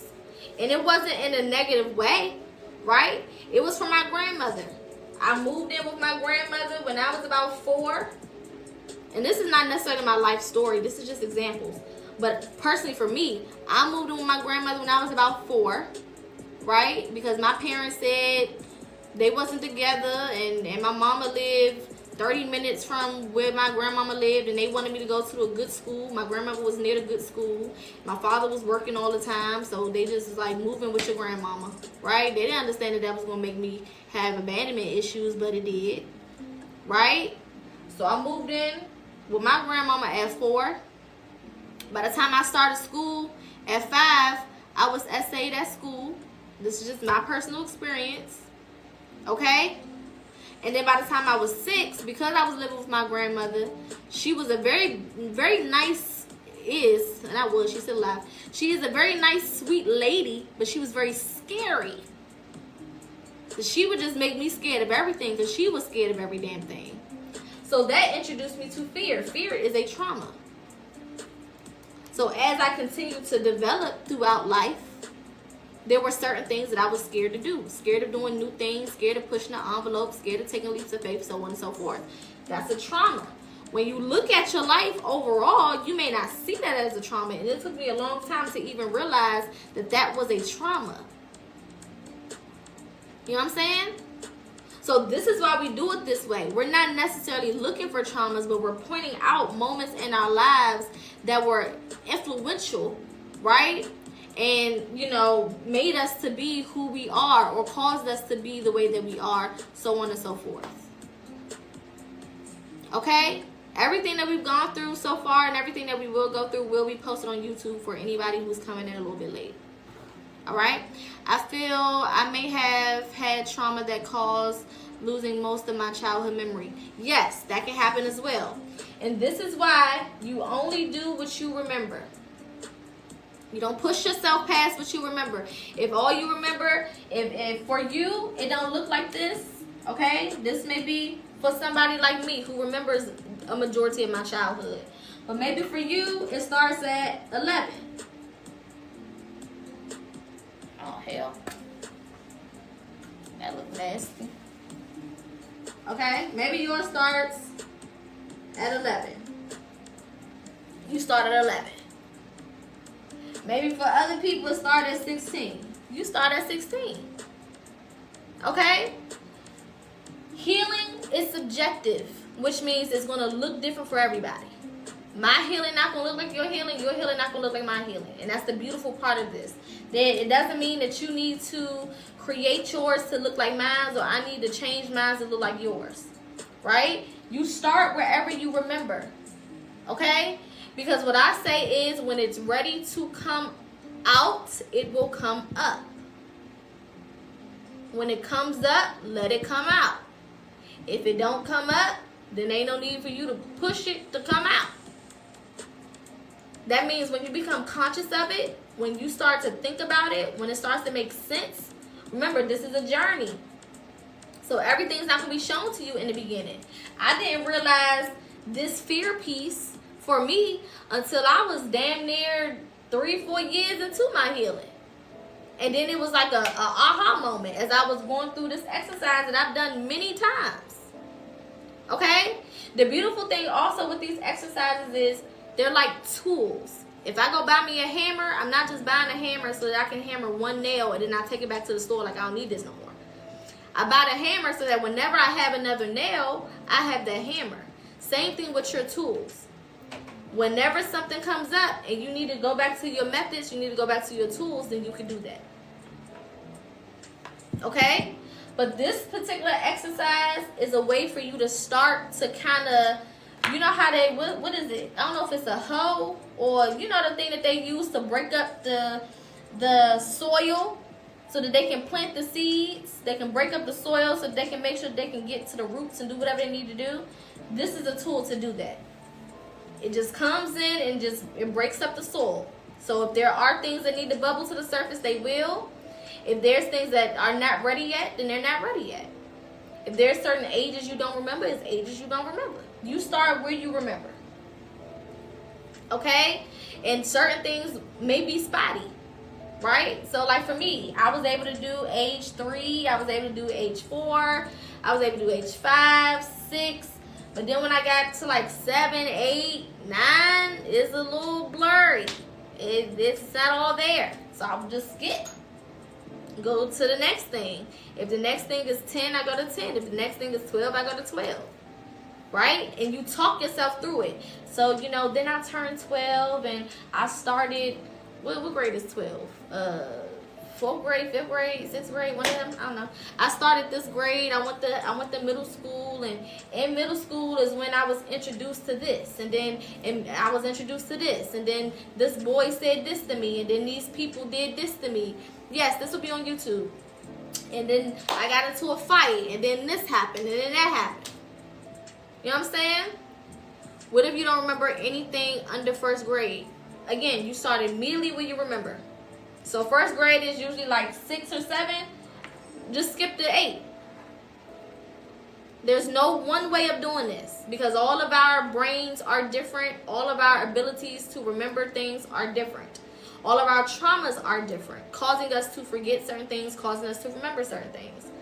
So wherever you need to start, you start. Even if you start at high school, you're like, okay, I don't remember until I was like 15. Start at 15. You just start where you need to start at. Okay? Everybody got this down? Because we're going to move on to the next exercise. This will be posted to YouTube. This is a gift-based community, so definitely feel free to gift according to what you feel. All gifts are appreciated. If you need to reload your gifts, go to www.tiktok.com/coins, and it will allow you to reload there. Okay? Shout out to everybody that has contributed to the gifts. Shout out to everybody that is here. This is a Q&A based live, so feel free to put questions in the comments when I will review questions as I'm going through everything. Okay? Alright, so let's move on to the next exercise. Dealing with childhood trauma healing. Okay?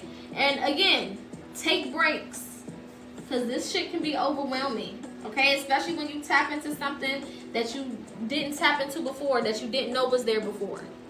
You know what I'm saying? Like, sometimes we don't even notice that certain things happen to us. Like, for example, when I came across me being SA'd, I didn't look at it as me being SA'd because it was another child. It was another school-age child that did it to me, so I didn't see it that way. I thought it was just kids being kids, so I completely overlooked that as a trauma. So when that hit me, it hit me like a ton of fucking bricks. And I had to take a couple days. Okay? So don't be afraid to take a couple days and then come back to this shit later. Alright?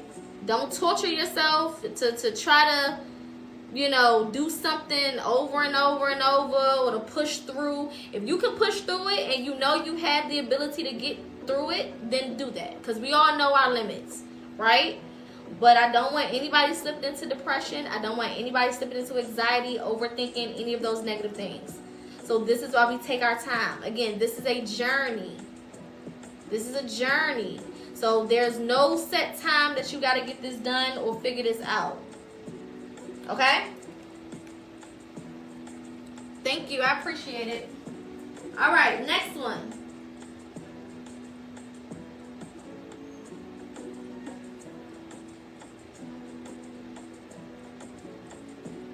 This is the parent comparison.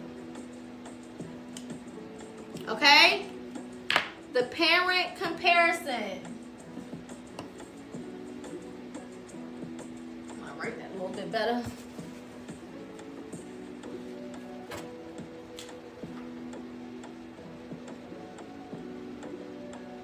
Okay. The parent comparison. Thank you so much, Nick. I appreciate it. Feel free to support through gifts, likes, and shares, guys. I do these lessons every Monday and Wednesday, usually between 3:30 and 4:30 p.m. Okay? And we go for a couple hours, as long as we need to get the information. All right? We do astrology, we do healing, we do shadow work, we cover everything, okay? So definitely make sure that you show up. Next Monday, we'll be going through how to read your birth chart. I'll be going through all the different placements of the birth chart so that you guys can understand that. And then next Wednesday, we'll be going through crystals and meditation. That's Eastern Standard Time. Thank you for asking that. That's important. Eastern Standard Time. Okay? The parent comparison. Now, the purpose of this particular exercise is to distinguish your characteristics from your parents' characteristics. Okay? This exercise is to show you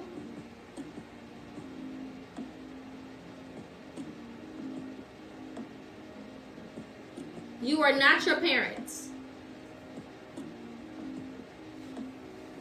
You're not your parents. Okay? This is one of the most important pieces of our shadow work and childhood trauma healing journey. Because a lot of us are walking around with characteristics that don't belong to us. Things that were shown to us, things that were given to us, things that were put on us, but, it does not speak to who we actually are. Okay? So this is what we do for this particular exercise. You're going to make what we call a T-graph. We did these in school. Okay? Y'all remember the T-graphs? T-graphs in school. Alright? We be taking it back to 3rd grade. I think we was doing this shit in elementary school. So we're taking it back a little bit. Okay? Now, on one side, you're going to make 2 of these because you got 2 parents. Okay? Now, if you wasn't around a specific parent, let's say one of your parents passed away, then you would do it for whatever parent you was around. Okay? But if you had both parents in your life to some extent, even if it was every other 3 years, you still want to do this. Okay? So on one side, you're going to put me, or you're going to put your name. It don't matter. Whatever you want to put. And then you're going to put mom.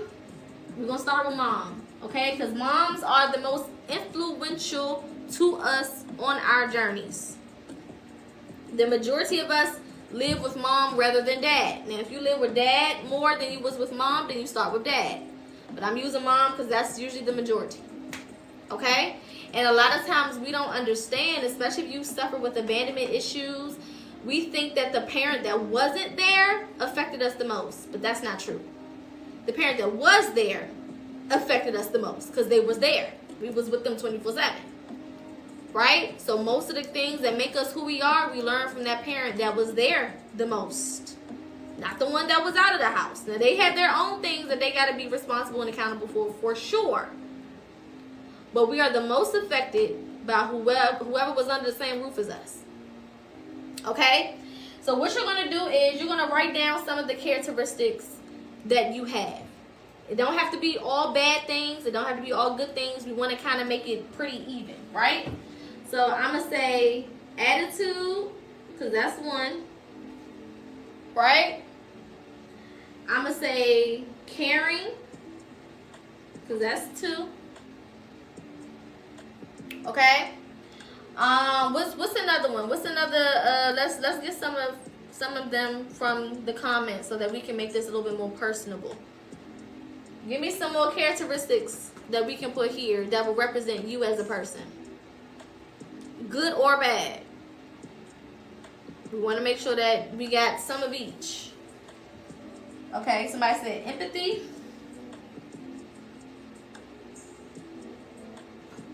Okay. Self-doubt. Let's get 2 more. Procrastination.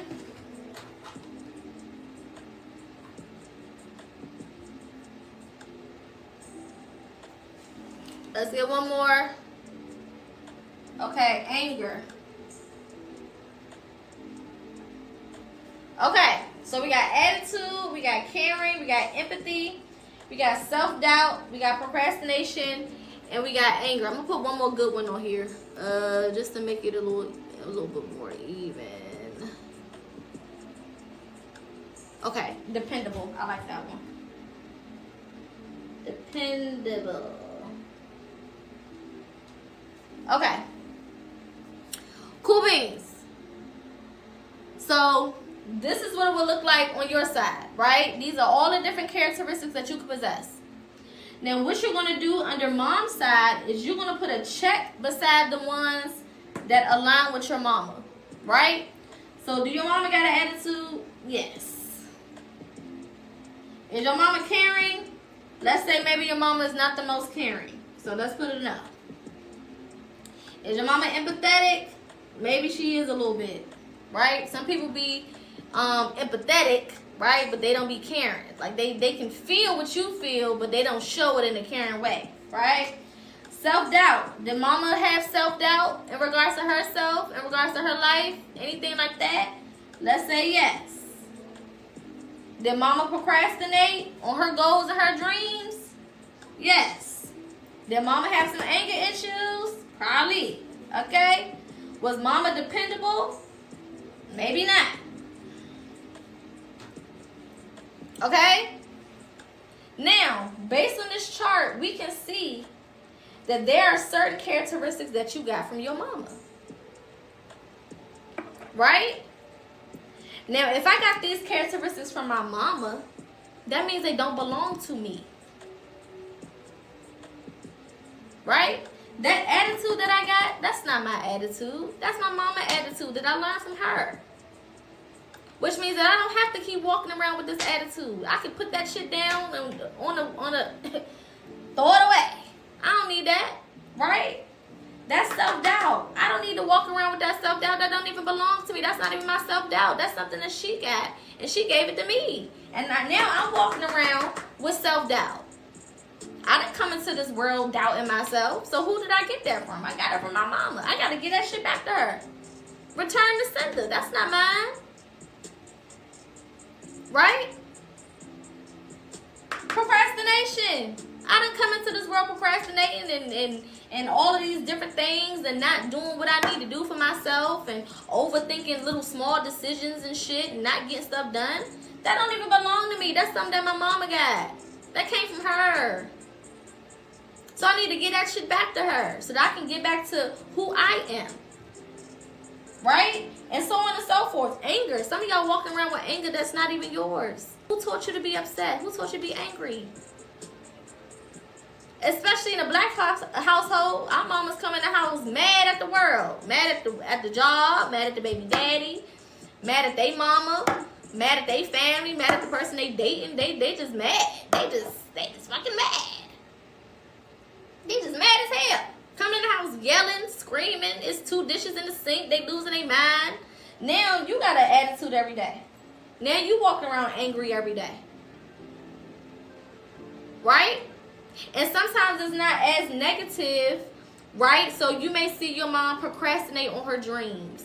She said that she gonna do one thing. Oh, I'm gonna go and do this and do that. And I'm gonna go and do this and do that. And she never do it. And you see that over and over and over and over and over as you're growing up. Of course you're gonna turn into a procrastinator. So this is to give you a visual so that you can see I'm carrying around a lot of shit that don't even belong to me. It came from my mama. It came from my daddy. Right? We can easily switch this out. Okay? And do our dad. And it'll be the same shit. It'll be the same thing. Right? Let's see if we can get a galaxy in the chat. If somebody can get the galaxy, then I'll do some extra shit today. But when you can switch it out. Right? Either way, there are certain characteristics that you possess because of the person who raised you. Let's say that it wasn't mama or daddy. Because maybe you grew up and your parents passed away or you was adopted, right? We can move it to granny. What did granny teach you? It don't matter whoever you put over here. You got something from that person. That person gave you something. That person showed you something. That person introduced you to something that you didn't come into this world with. No child comes into this world with an attitude. Excuse me. You learn that from somebody. No child comes into this world being self-doubtful or doubting themselves. You learn that from somebody. No child comes into this world procrastinating. You learn that from somebody. So you have to figure out, where have I gotten these things from? Right? And then you have to start releasing it. So let's talk about how to release it. Now that I know which things do not serve me, right? Let's start with attitude. So I got my attitude from my mama. Okay? Attitude from my mama. Right? And now I'm walking around, I'm mad at the world. I'm upset. I'm angry. You know what I'm saying? People do the smallest of things, especially if you learn attitude from somebody who is very, very sensitive and they get angry over anything. That's some of the worst kind, right? Now I'm hypersensitive. I'm easily irritated, easily turned off, easily angry, right? What are some suggestions that you think, and this is an interactive chat, there's no wrong answer. What are some things that you think you can start doing to figure out this equation right here, to make this make sense? Because first we got to identify where it came from. So if the first step is to identify how this even came about, what are some things that we can ask ourselves? Or some things we can do? Okay, somebody said journaling. Journaling about what though, babe? What would I be journaling? Journaling about what?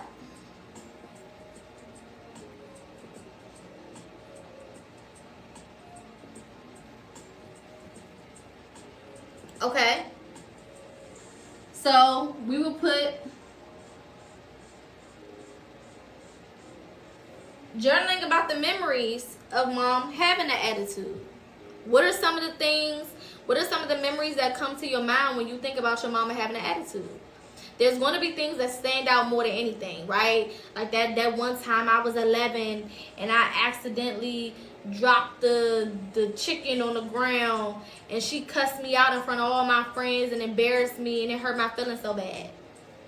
You know what I'm saying? You start to pinpoint the memories. Because the memories is what's holding you in this space. What you feel based on those memories is what's holding you into this space. Okay? Right. So if it was physical abuse, then you would journal about the memories of that. Okay? Somebody else said voice memos. Voice memos is a good one as well. Okay? Another one.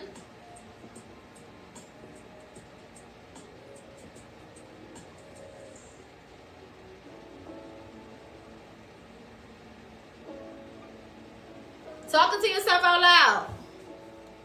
I know this might make you feel a little kooky. That's okay. Alright? I do this probably more than anything. Now, what's so beneficial about this is a lot of the things that we have been through, we've never said it out loud.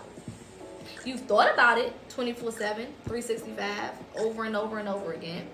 You replayed it in your head all of them times, over and over again.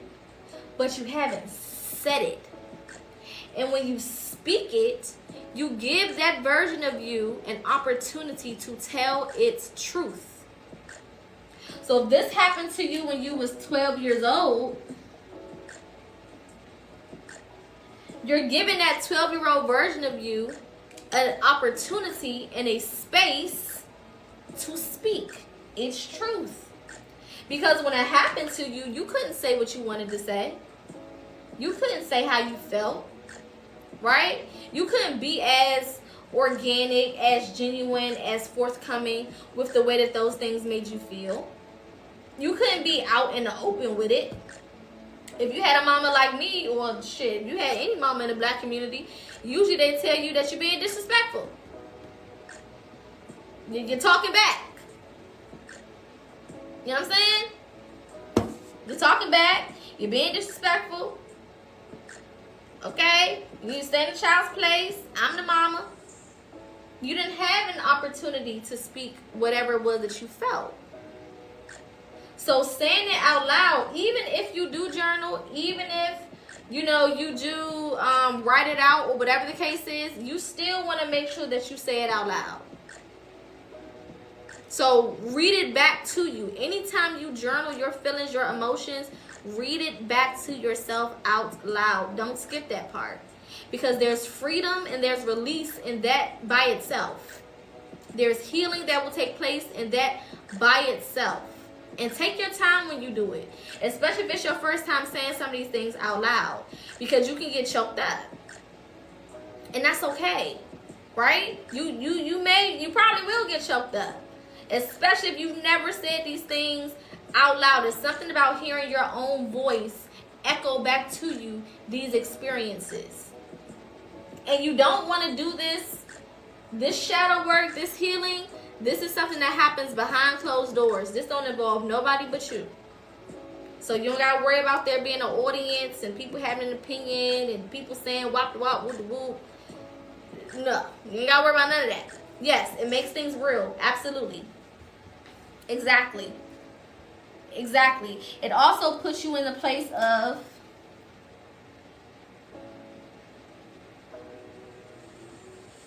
acceptance. As long as I can keep it in my head, I don't necessarily have to accept it as fact. As long as I keep it in my head, I don't necessarily have to accept it as reality. It can always just be a figment of my imagination. I can always play it off as just a thought. But once you start saying that shit out loud, there's a forcefulness of acceptance that you gotta kind of sit in. This did happen to me. You know what I'm saying? This did happen to me. This is something that I experienced. Okay? I will be bringing up people in the guest box to ask one-on-one questions in regards to shadow work for gifts. Okay? So if you send gifts, then you will have an opportunity to come up in the guest box and ask some one-on-one questions. Okay? Some personal one-on-one questions. All right? Okay. Everybody got this? Because we're going to move on to the next exercise, and then we're going to get into triggers.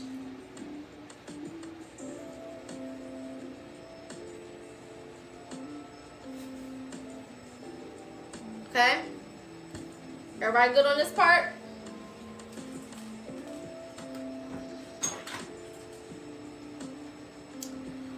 I go live Monday through Friday as well as Sunday. I don't do lives on Saturday. And then we do our lessons like this every Monday and Wednesday. On the other days, we do readings and we do topics. Alright, let's move on to our next lesson, and then we're going to break down regular trauma healing and triggers. So this is childhood trauma healing. Now you can use these methods for regular trauma healing as well, but I'm just going to do a separate little segment just to break that down even more. You're welcome, honey.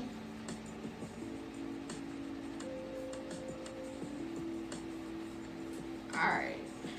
Let me get a new one. Get it extra clean. My OCD is showing a little bit.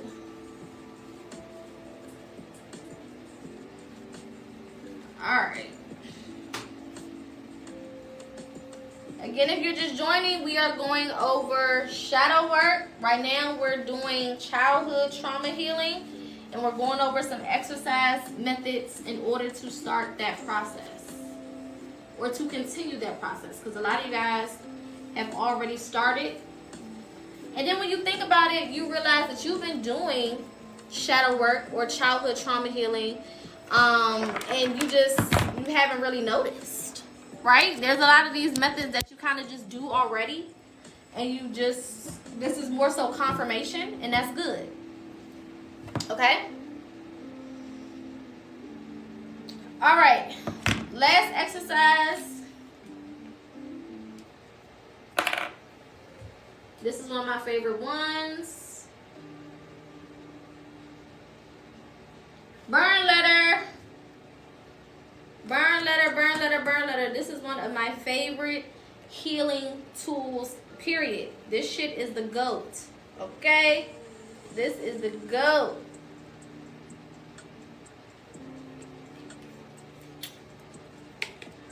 All right? So, the purpose of a burn letter is to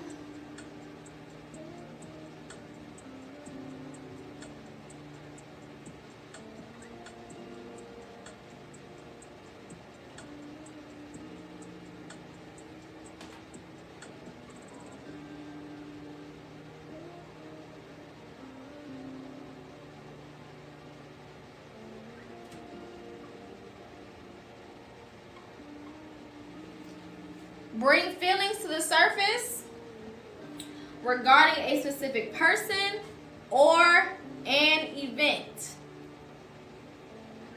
Okay? Bringing feelings to the surface regarding a specific person or event. Okay? So a burn letter basically helps us start to figure out what it is that we even feel, what it is that we even mad about, what it is that we're even upset about, what it is that we're even thinking. It helps us kind of get things in order, right? So, for example, let's say you're currently doing your childhood trauma healing and you're healing from your mom, right? So you start off the letter. I don't know why my marker's starting to act stupid.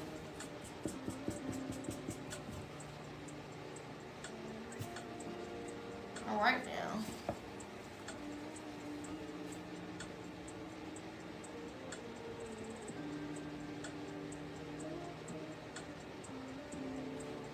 Dear Mom, okay? Now, there's two different ways that you can do this.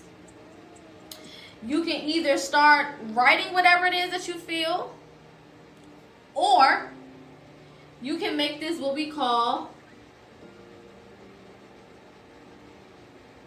a release letter, right?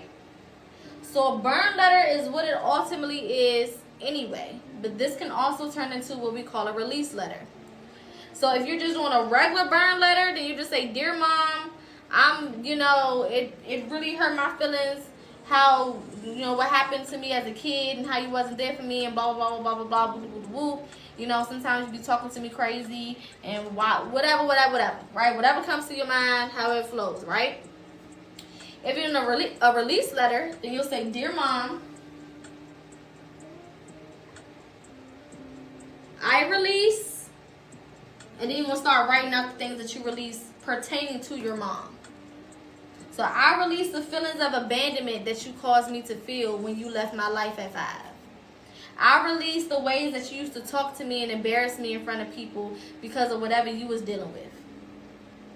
I release the shame that you forced me to carry around because I had a baby at a young age and you made me feel like shit. And you can just, the letter can be as long as you want it to be. It don't even matter, okay? It can be pages after pages after pages after pages after pages after pages, babe. It does not matter. It does not matter. This letter can go as long as you need it to go. Okay? Is this marker better? Okay, that's way better. All right? There is no specific amount that you need to write. There's no specific chronological order that you got to go in. Okay? If you want to skip from 5 to what happened at 15, to what happened at 30, to what happened at 21, to what happened at 4, you can do that. Okay? The whole purpose is to get this out. Now, you don't just have to do it to a parent. It can be someone who abused you. You would say dear, whoever that person is, right? And the beautiful thing about this letter is nobody sees it but you. So you can be as complete, completely, diabolical as you need to be. You can call them bitches and hoes and I hate you and whatever you need to do, however you need to get it out, it don't even matter. Okay? So the burn letter one is just you just saying how you feel, right? So if that person hurt your feelings, dear this person, you hurt my feelings when you did X, Y, and Z. You made me feel some type of way when you did blah, blah, blah, blah, blah. The release letter means I'm getting something out of this. I'm releasing specific things that I've been holding on to. It's just the release letter is giving it more specific direction and what you're going in for. A burn letter is just overall a letter that you will burn based on whoever you're writing it to. So not only can a burn letter be for a parent, right?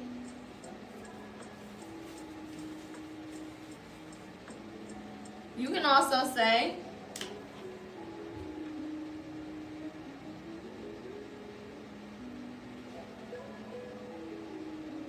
dear anxiety, dear depression, dear fear, dear procrastination. I release you holding me back from completing X, Y, and Z in my life. Or I'm sick of your ass showing up in my life when I got shit to do. I'm sick of you holding me back from my goals and my dreams. I'm sick of allowing you to play tricks on me when it comes to my mind. You know what I'm saying? So it don't just gotta be a person. Okay? Not only that, you can also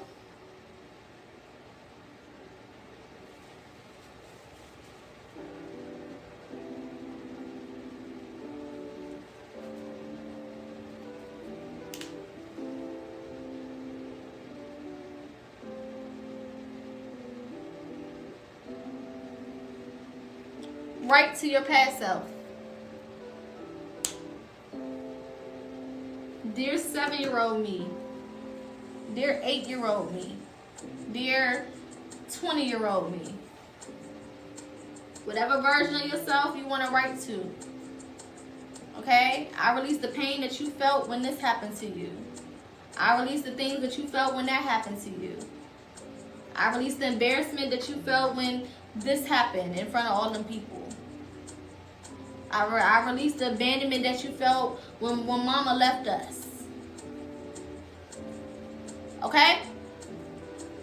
Now, after you write whatever your letter is, whoever you're writing to, whatever you're writing about, whether you are releasing, whether you are, it's okay to cry, boo. It's okay to cry. It's all part of the process. It's all right to cry. All right? That means you're doing something right. Because you are allowing your emotions, you're freeing yourself from the emotions that you've been holding in. Okay? So after you write everything out, so first step, write the letter. Second step,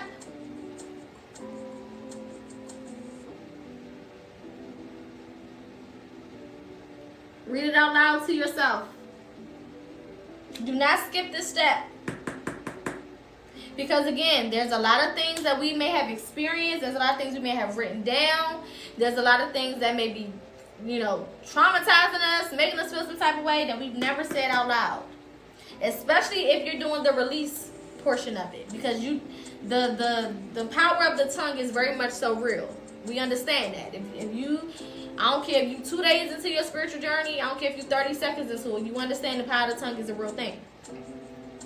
So when you speak, you activate the throat chakra, which allows you to really be able to get into whatever it is that you're speaking. To really be able to release it. To really be able to allow your throat chakra and the power from that space to help you cement this letter in the spiritual realm. So you gotta read it out loud. And remember to take your time with this process. Because as you're reading it, it could be a lot. It could be a little complicated. You could cry a little bit and get a little overwhelmed, right? So going back to the other exercise, take your breaks. If you start reading it and you have you a little moment and you cry for 30 minutes, okay, cry for 30 minutes. You're doing all of this within the comfort of your own energy. So you don't have to worry about no time, no people judging you, nobody saying, hey, you still crying, and you still feel some type of way about that. That still hurt. You don't worry about none of that shit because you in your own energy. So you can take your damn time. If it take you an hour to get through reading a letter that's only a page long, then oh fucking well, so be it. If you gotta read the letter and you get too overwhelmed and you need to put it down for the night and come back to it tomorrow, come back to it tomorrow. Whatever you need to do, but don't skip this step, because this is the step that's really going to count in helping you release, in helping you make sense of what happened, and helping you accept what has happened. Okay? Third step.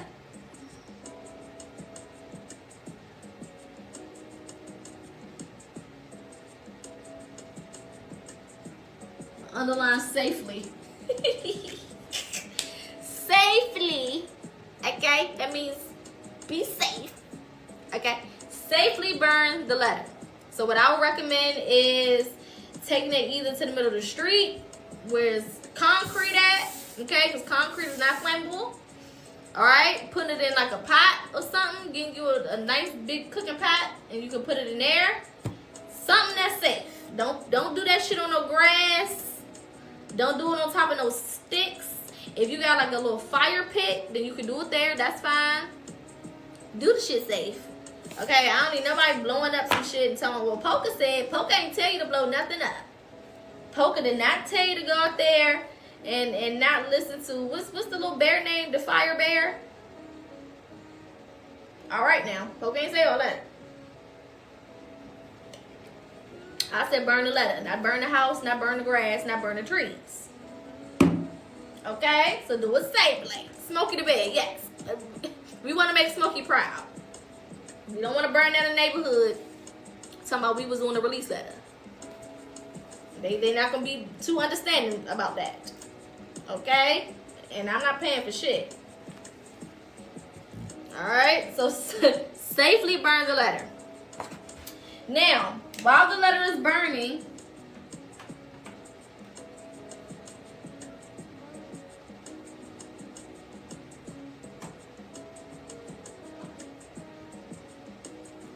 this is the time to speak positive affirmations.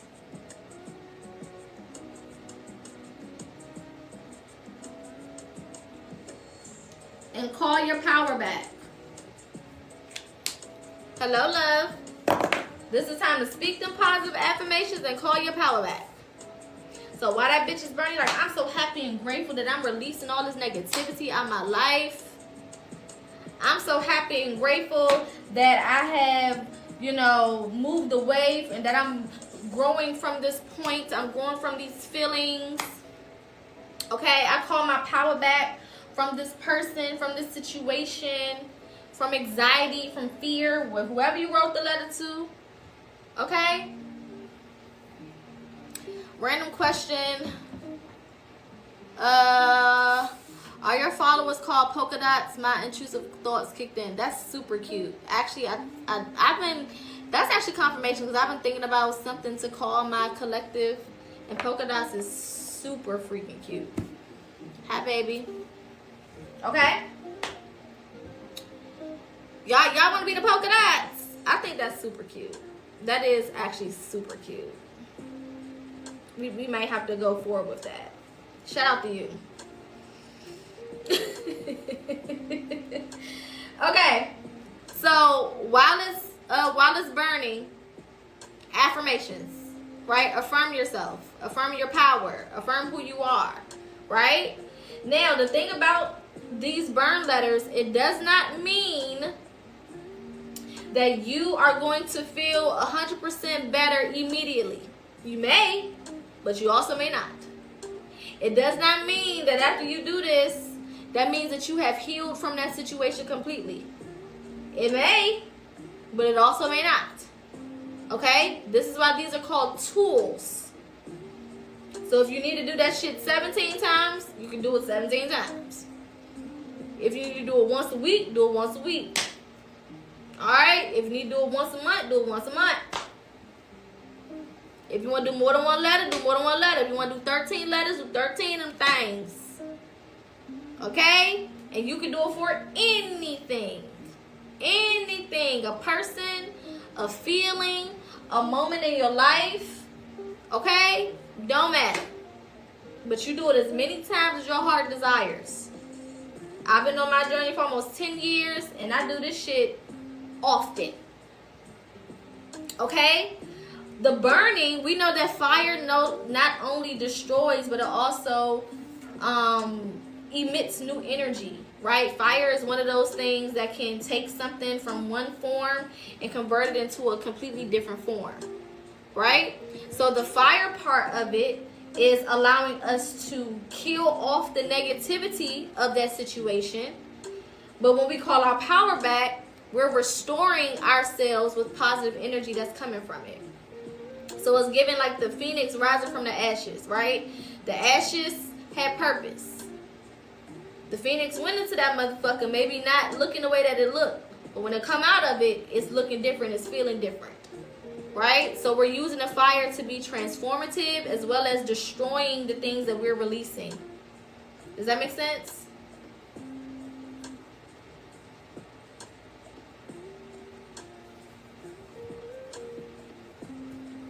Everybody good? Okay, good. Perfect. Perfect, perfect, perfect.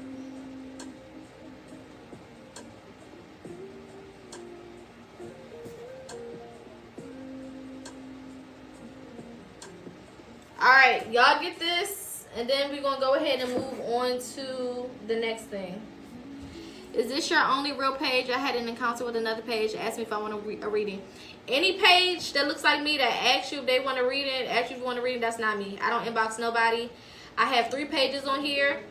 Okay? It's PocaSPEAKS. P-O-C-A. Matter of fact, I'm going to write them on the board in a second. Give me a second. I'm going to write them out.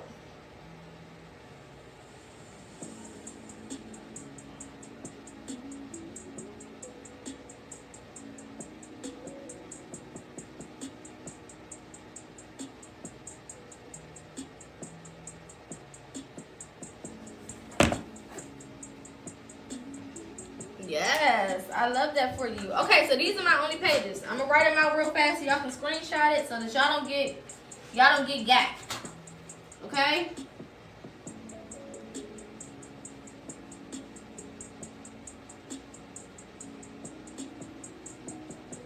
This is my main page.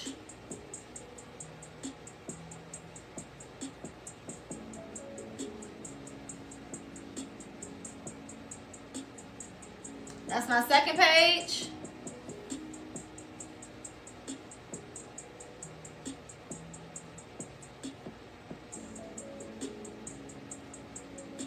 And this is the page that we're currently on. Screenshot this. These are my only pages. Okay? Don't get gapped. Then people will inbox you. They will follow you. I don't follow people back.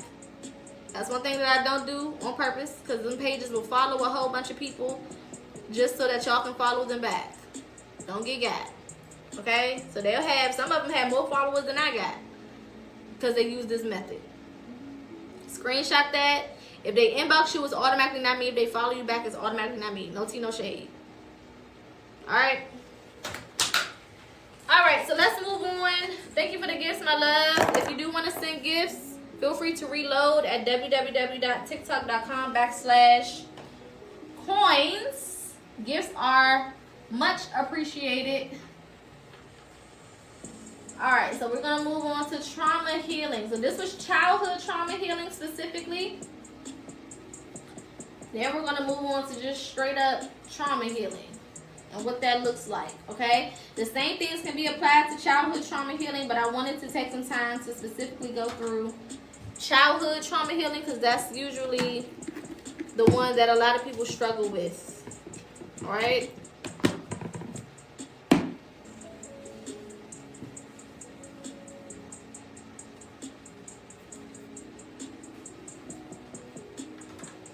Feel free to share this video. Feel free to like. Feel free to gift. All is appreciated. For sure, for sure, for sure.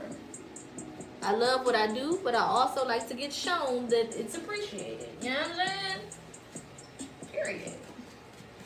Alright, let's get into trauma healing. And I'm going to go through the steps of healing traumas. Again, this can absolutely be applied to childhood trauma healing. I just wanted to take some time out to do some specifics when it came to childhood trauma healing, because that's usually the area that kind of confuses us a little bit. All right, I am working from my book called The Melanated, let me show you guys the title, The Melanated Guide to Healing. This is available on my website. All right, you can get the ebook version. You can also get the actual guide, which is an actual book where you can write in. Okay, it is available on my website and Amazon. The link to my website is in my bio for those who are interested. These are all of the tools and all the things that I used and still do use to this day when it comes to my healing journey. So I just put it all in the book, okay, to make it easier. All right, let's move on.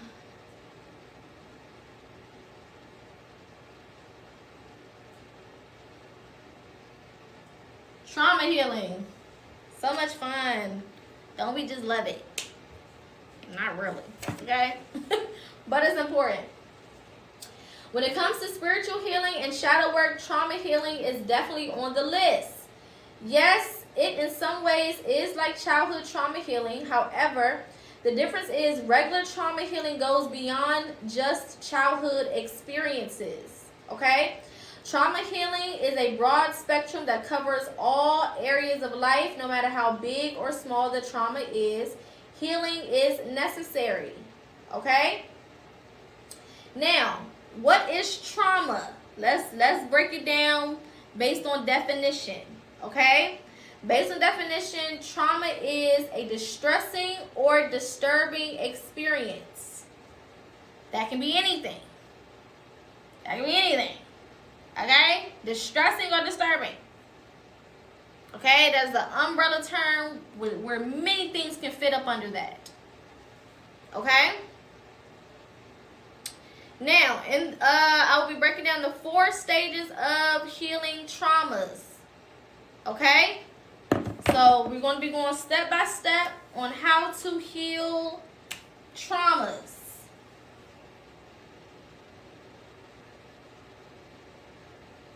Four stages.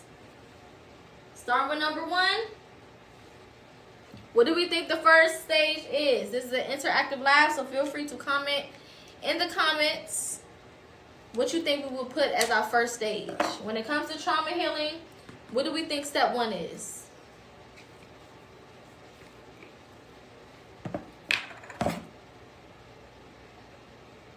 No such thing as a wrong answer.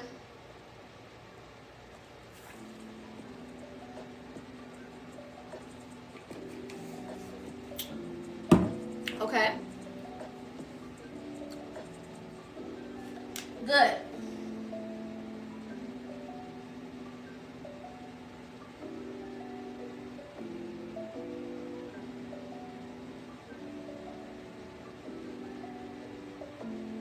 Number 1, I gotta identify the trauma.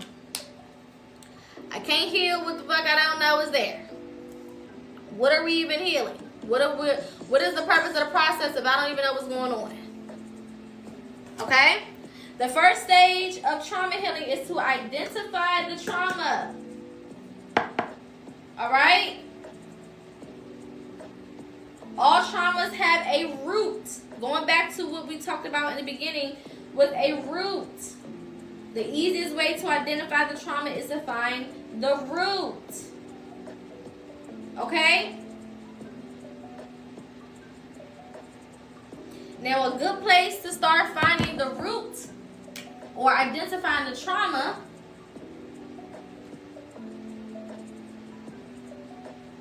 that's when these bad boys come out. Triggers. If you struggle with figuring out what your traumas are, where to start at, this bad boy right here, beautiful place to start. A hell of a place to start. Okay? Because we all got some shit that triggers us. Whether it triggers us into anger, whether it triggers us into depression, whether it triggers us into procrastination, whether we get triggered into self-doubt, whether we get triggered into overthinking, whether we get triggered into acting the ass, showing our ass, or our assets. You know what I'm saying? Triggers. What is triggering me? What triggers me? Usually, every trigger is connected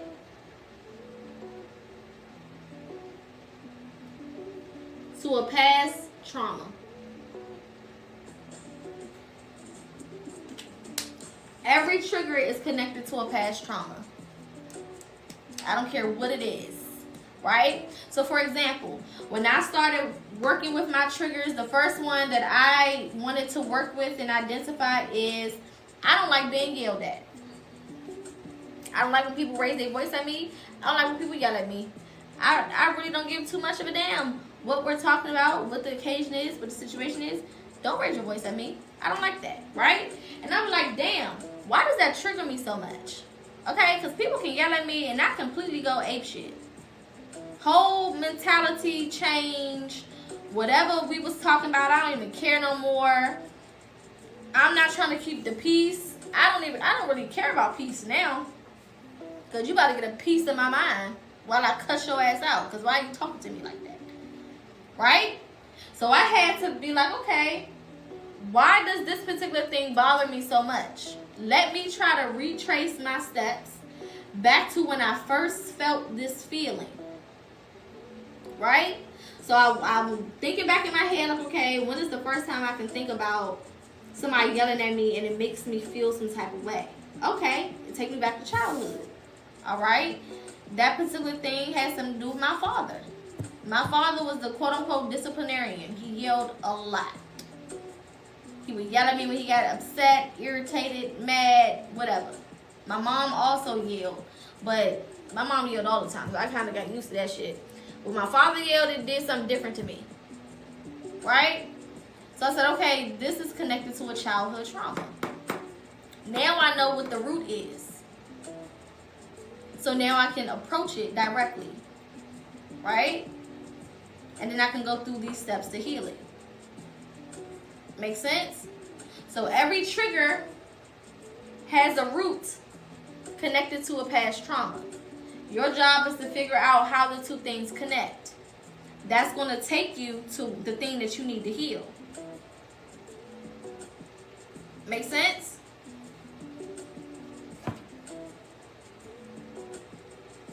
Okay? Now the thing with triggers is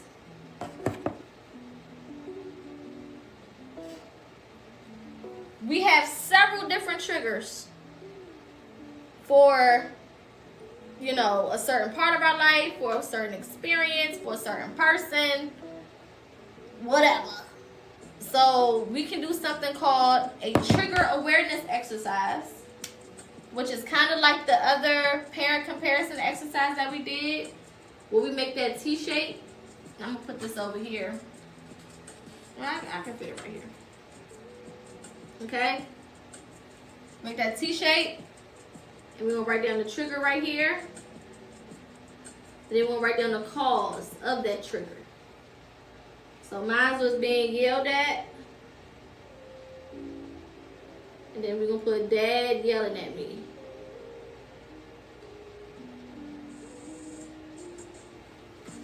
And you're going to do that for each. So let's say another trigger is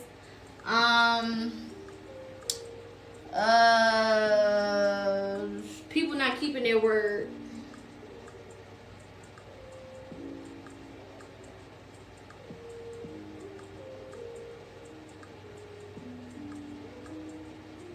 right? Over here, I'm gonna put the cause. I can say, my parents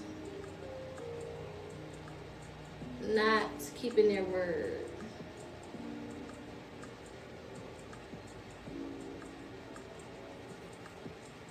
Make sense? So, in order to start identifying some of these traumas, we can use triggers. Because once we figure out the cause of these triggers, then we can deal with these, which would be our roots, our things to work on, our things to address, our traumas. This usually leads directly to whatever traumatized us or whatever caused us to feel that trauma. So now we've identified it by using this quick little exercise, going through triggers. Okay? Make sense?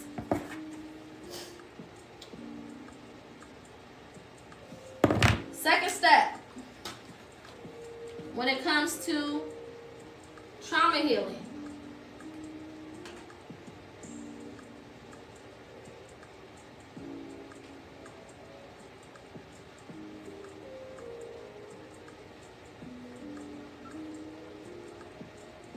This is one that a lot of us do not do. Allow yourself the space to feel.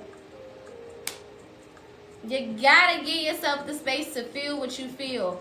Most of us have gotten used to being traumatized and we just go past it. You gotta keep living, you gotta keep going through life. The day has to continue, life gotta continue. You don't take no time to be sad, you don't take no time to be mad, you don't take no time to be angry. Whatever you feel, you need to give yourself space to feel the shit. Because if you don't, it's going to start showing up in other areas of your life way past this moment. So you could have gotten traumatized at 20 years old, but because you didn't give yourself no time to feel it, now you 45 and you still holding on to that hurt and that pain.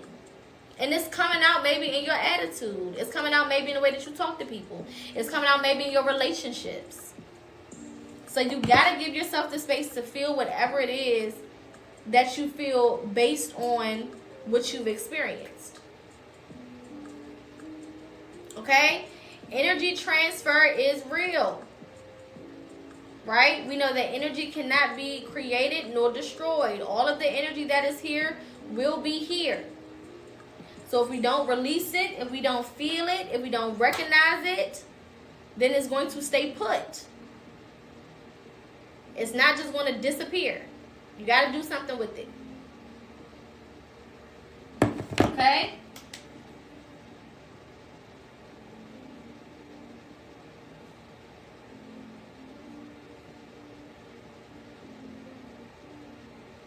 Expressing your feelings. Okay?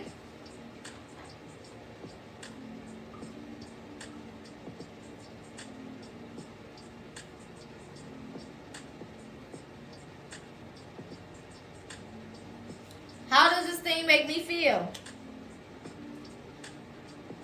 So when I get yelled at, when my father used to yell at me, or whatever your thing may be, how did that make me feel? Okay? Did it make me feel sad? Did it make me feel angry? Did it make me feel incompetent? Did it make me feel low? Did it make me feel, not valuable? How did it make me feel? What was the feeling that I got when whatever that trauma was happened?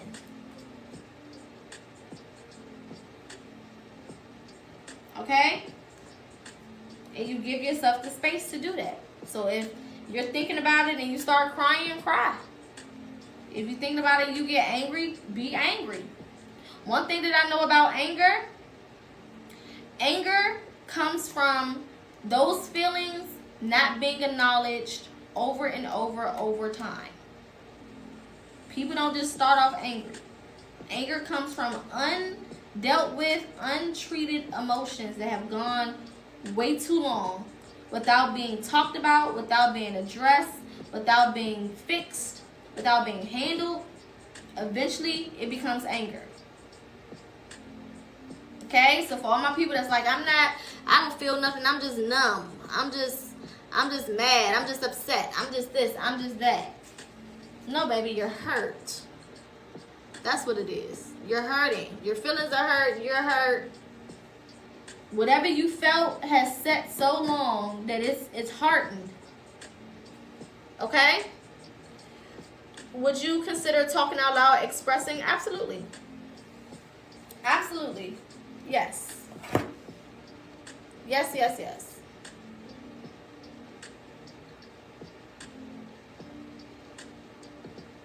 Okay? And there's several layers to it. So, how does this make me feel? This made me feel hurt.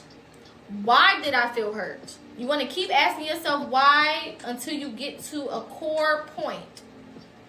Why did it make me feel upset? Why did it make me feel hurt? Oh, it made me feel abandoned. Why did it make me feel abandoned? You know what I'm saying? Y'all, if you've had kids, or you have kids, or you've been around kids, you know they ask your ass why 17 times back to back. But it's because they're trying to put the shit together. They're trying to find out the basis to what you're saying. You know what I'm saying? They may be like, you can't touch the stove. Why? Because it's hot. Why? Because it heats up to cook food. Why? Because when you're hungry, the food got to be hot. You're going to get sick. Why? Because bacteria can grow when the food is not cooked to a certain temperature. Why? Because that's at the back. You know what I'm saying? It can get a little irritating. But the more you ask yourself why, you get to the cause, the root, right? And the whole point of trauma healing is finding that root so that you can nip it in the bud. So keep asking yourself why until that shit makes sense. I don't like being yelled at. Why? Because my dad used to yell at me. Why? Because sometimes I would get in trouble. Why? Because my parents wasn't paying attention to me. Why? Because they had their own shit going on. Why? Because their parents ain't paying attention to them. You might stumble across a damn generational curse. You ask yourself enough questions. Okay? So, allowing yourself the space to feel and figuring out why it makes you feel that way will automatically help you answer a lot of different questions. Okay? Let's move on to the third one.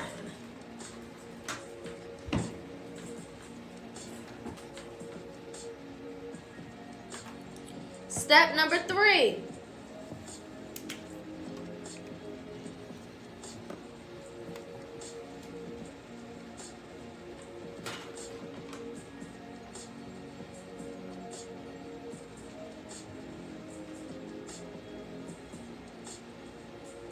Now it's time to process it.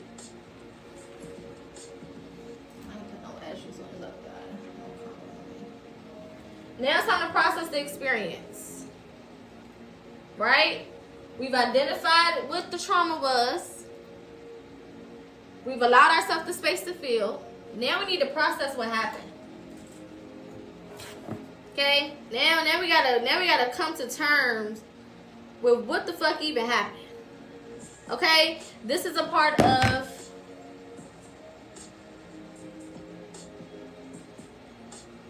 acceptance.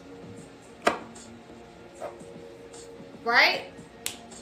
As I'm going through all of this happened, as I'm thinking about all the different things that I've experienced, now I gotta accept it. I gotta process it. I gotta really think about it. Okay? I gotta allow my mind to go to them places that I don't really like my mind to go. I gotta process my pain. Right? Some questions you can ask yourself.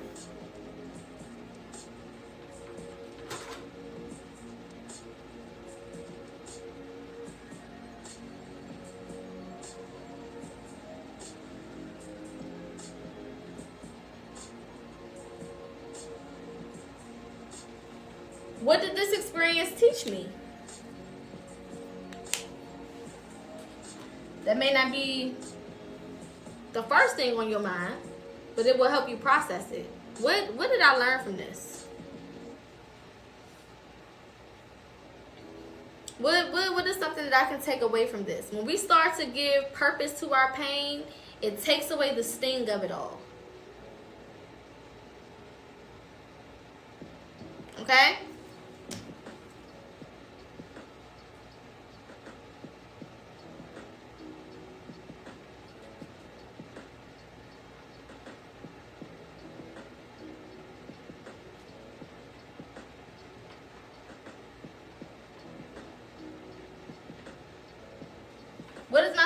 trying to show me.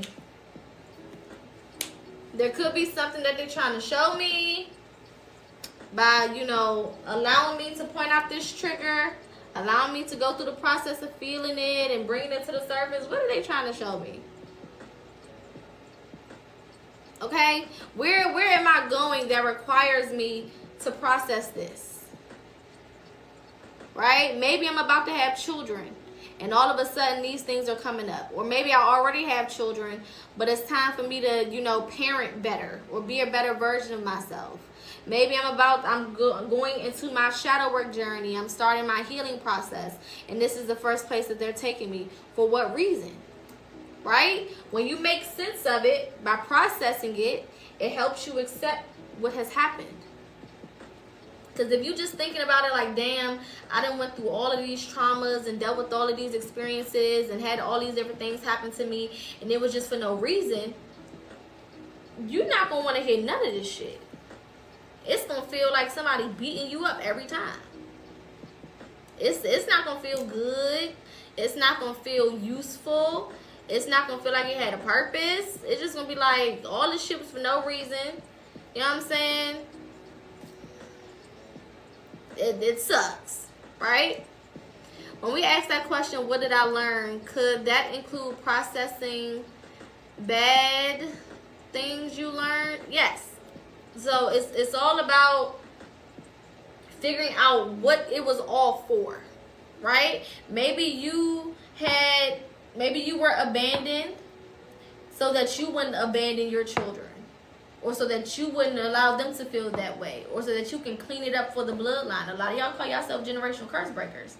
You can't break any curses that you don't understand or that you have not lived through or experienced. Right? We break the curses that we experienced ourselves because it makes us more effective in breaking the curse.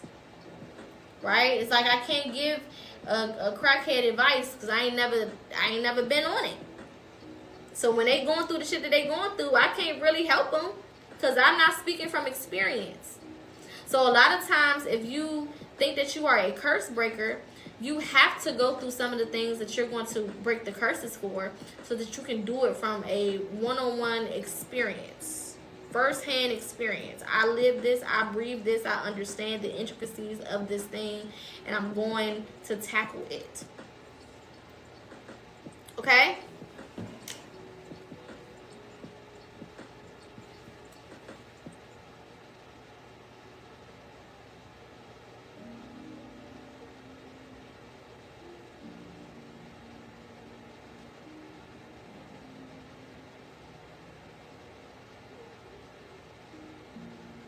What advice can I give myself or others based on what I went through? Because again, we don't go through things just to go through it. That would be completely pointless, right? So what did I learn from this that I can share with other people?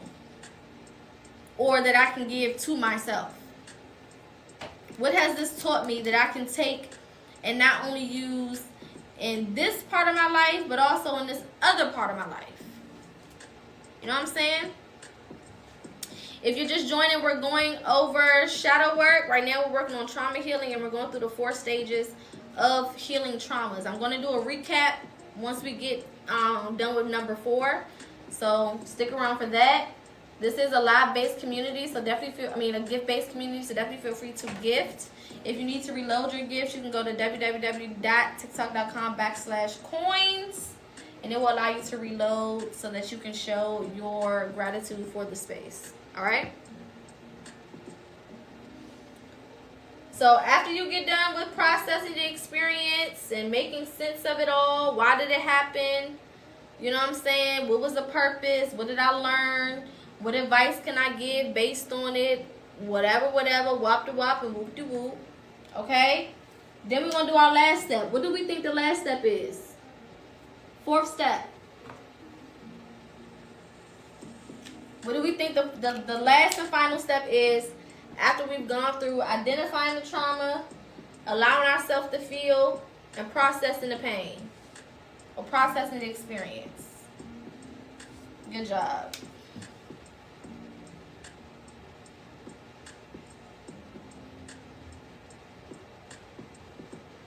Release and let go. Perfect. Perfect, perfect, perfect. Releasing and letting go. Fully allowing yourself to walk away from carrying this trauma around with you any longer. Okay? Now, it does not mean that you may not still be triggered sometimes. It does not mean that you may not have to go through this process again for some of the same things. But this is the process that you use. So if you got to do this whole process 7 times just for your mommy issues, and that's just what you got to do. You got to do this whole process 10 times just for your daddy issues, and that's what you got to do. Okay? Now, the important part of this part is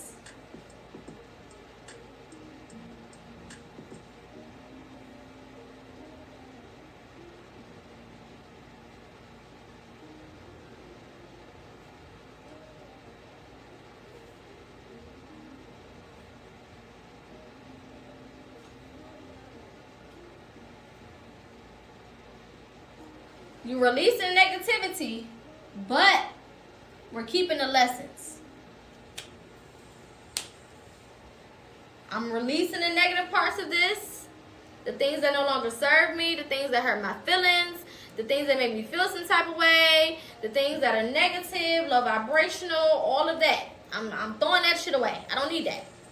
But whatever I learned from it, based on when I processed this experience, whatever it taught me, I got to keep that part. I got to keep that part because that gives it purpose. I didn't just go through all of this just for nothing. I'm taking something from this to apply to other areas of my life or even to give to other people to be able to help them through it, to be able to coach them through it, whatever the case may be. I'm keeping the lessons, the new perspectives, the new ideas. Okay? I'm keeping all that. That's mine. Thank you very much. I'll take that. Okay? That gives us all purpose. So let's do a quick little recap.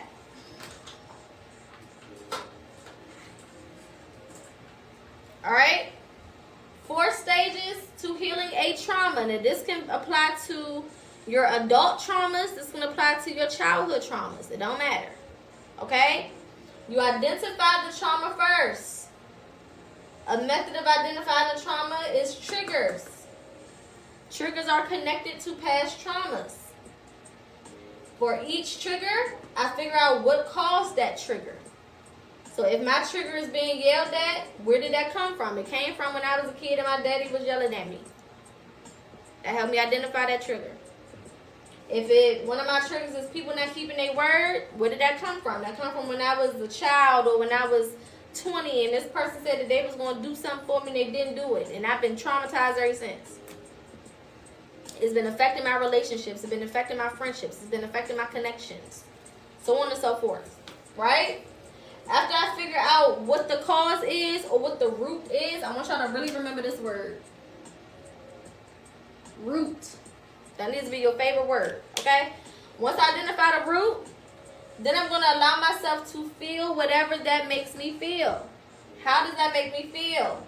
I'm going to express my feelings. If I need to cry, I'm going to cry. If I need to be angry, I'm going to be angry. If I need to be mad, I'm going to be mad. Okay? If I need to scream, I'm going to scream. If I need to punch something, don't punch a person. Punch a pillow or something. You know what I'm saying? Don't punch no people now. Don't go to jail. But whatever it is that you feel, give yourself that space to feel whatever it is. Okay? Oops. Hold on. Alright, there we go. Alright? Step 3. I'm going to process the experience, aka accept what has happened. Alright? What did this experience teach me? What did I learn from this? What is my spirit team trying to show me? What advice can I give to myself or others based on whatever this trauma is? Okay? .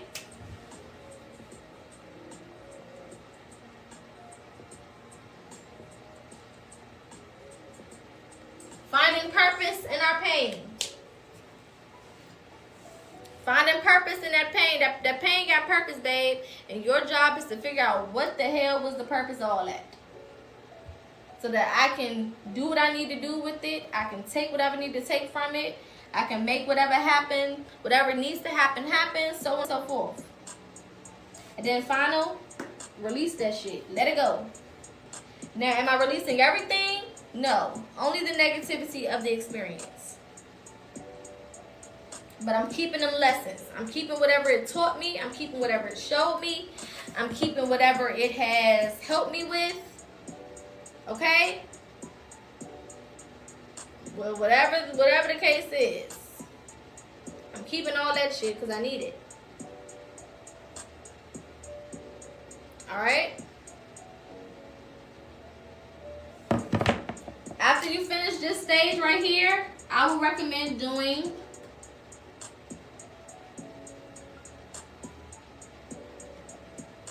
a gratitude letter. Okay? And this is just to show your thanks. So I'm releasing everything, but I'm so happy and grateful for learning this, learning that, understanding myself better. No longer beating myself up. Finding peace. Acknowledging whatever. Accepting whatever. Get into a new space. Whatever. Okay? That's a perfect way to close out anytime you heal a trauma. Now, this is the thing. We do this one by one for each trauma. We don't do a group trauma dump. We don't do that. So, it's not just like all my mommy issues. No, because you got several different mommy issues. It can't be all your daddy issues. You got several different ones. Some of them deeper than others. Some of them heavier than others. Right? So, this is why we say this shit is a journey. Because you got to go step by step for each trauma. For each traumatic experience, you need to go step by step. Okay? That way you can be thorough. It's more effective for you to be thorough and get the shit done the first time in a clean swipe than to have to go back 57,000 different times because there's something else, and then there's something else, and then there's something. Then I got time for that. Alright? Alright, we're going to move on to self-love, and then we're going to close out. I do not talk about shadow work without talking about self-love. That is one of the most important pieces of it. Okay? Okay, hold on. Oops.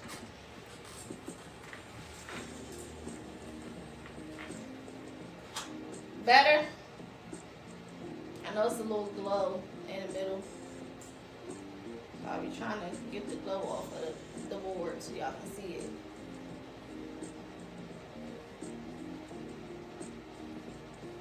Okay. Alright, let's clean this off. And then we're going to go into self-love. And then I'm going to do a quick Q&A at the end. For anybody who has specific questions, I'm going to allow some people to join as a guest. If you want to join as a guest, it will be gift-based. So feel free to send some gifts. I can check and see who sent gifts in order to bring you guys up as well. If not, I'll just be answering certain comments in the comment section.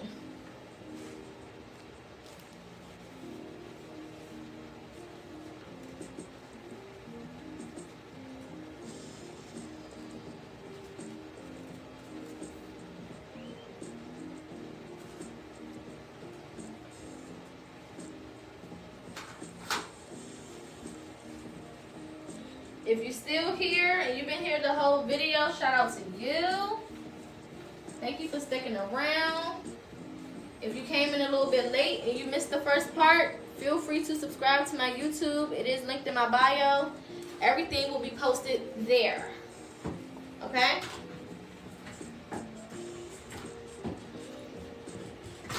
This damn thing keep getting stuck on the goddamn, what should I make?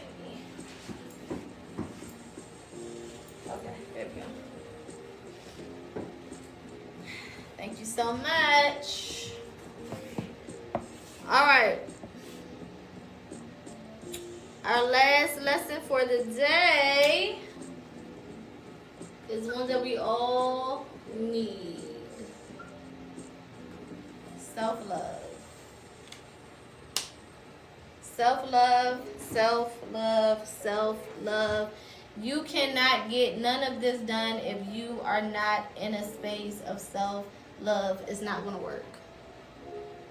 Okay? It's not going to work. You're not going to be able to accomplish any of this. Shadow work and self-love go hand in hand. Anytime I teach this course, I teach these things together. They are married. Okay? You got shadow work, you got self-love. They go together real bad. Don't try to separate them. They need each other to survive. Okay? Self-love is the bread and butter of our spiritual journey. The way we love ourselves often reflects the love that we give and accept from others. Okay? Self-love, simplified, is acceptance and understanding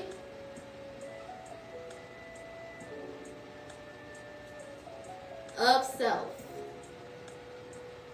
No matter what. No matter what. Acceptance and understanding of self, no matter what. Okay? Self-love is unconditional. There is nothing that you can do in your life, I don't care how bad it is, that should stop you from loving yourself. There is nothing that you can do that should ever stop you from giving yourself love. I often say, when you think about self-love, think about the way that you love your child if you have a kid. Right? No matter what that child do, you still gonna love them. You may not be proud of them sometimes. You might be disappointed in them sometimes. You may feel let down sometimes. But that don't change your love. You still love them. You still accept them for who they are. And you understand or understand who they are as a person. It does not change. Okay? And that's the way that you need to be with yourself. All right?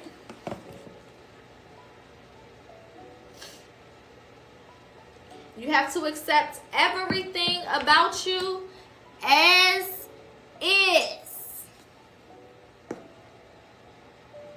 Okay?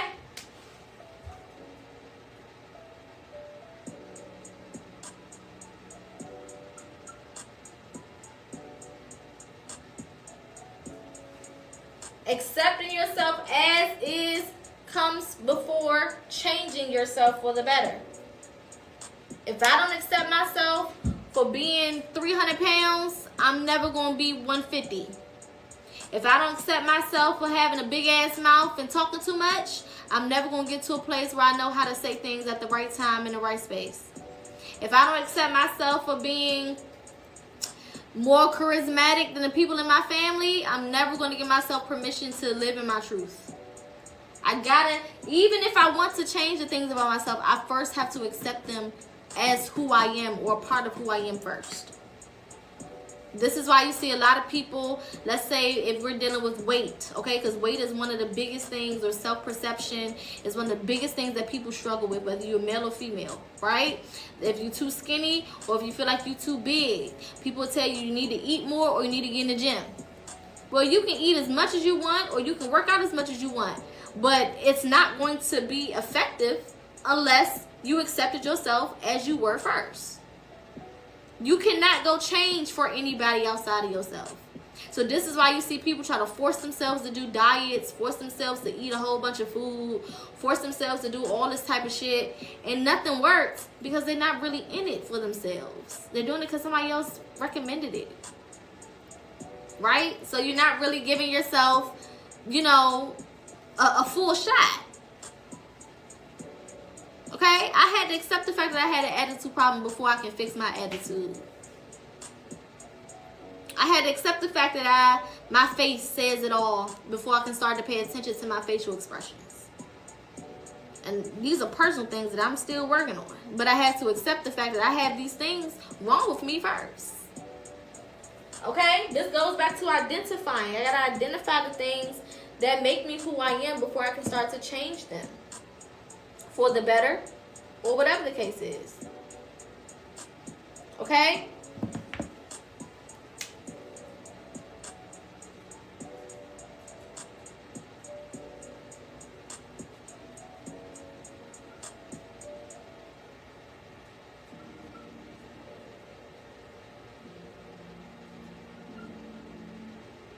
Understanding why you are the way you are is also very important.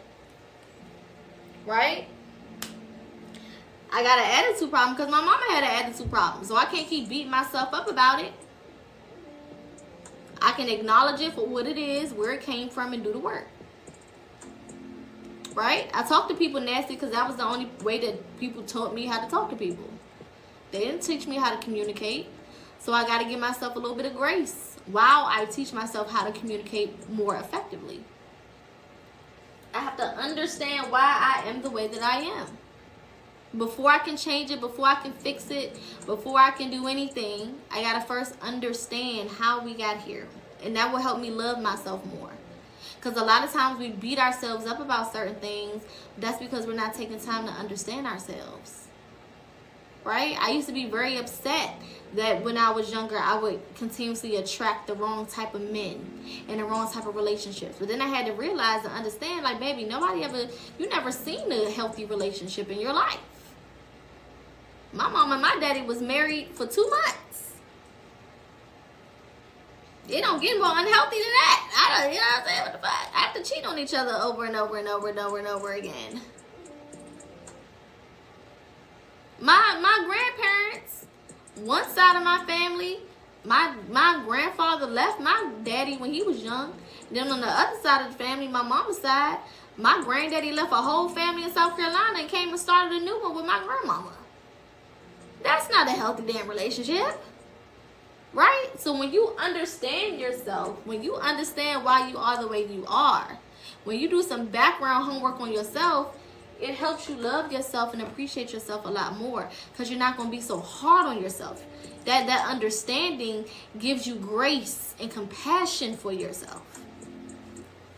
Make sense?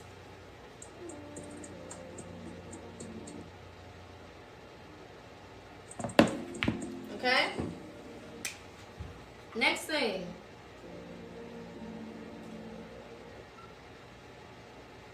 Self-worth.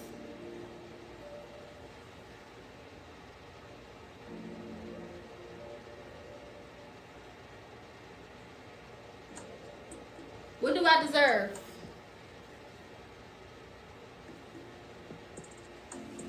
What do I deserve from people? What do I deserve from relationships? What do I deserve from my career, my job, from life? Right? That's all based on my worth. Okay? And worthiness is self-determined. Nobody else can come in and tell you what your worthiness is. You set the price.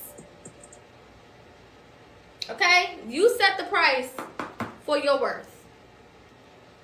Okay? And it's based on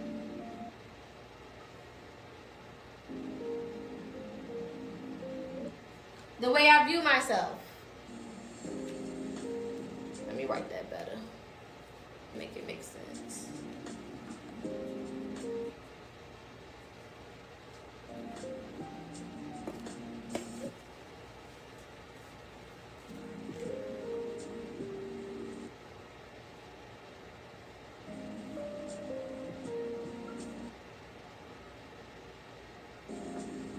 How do I view myself? Do I view myself as somebody being worthy of love? Do I view myself as somebody being worthy of support? Do I view myself as somebody being worthy of grace, of gratitude, of understanding, of acknowledgement? Whatever it is. Do I view myself in that light? Do I view myself as being somebody who should be a reciprocant of this energy?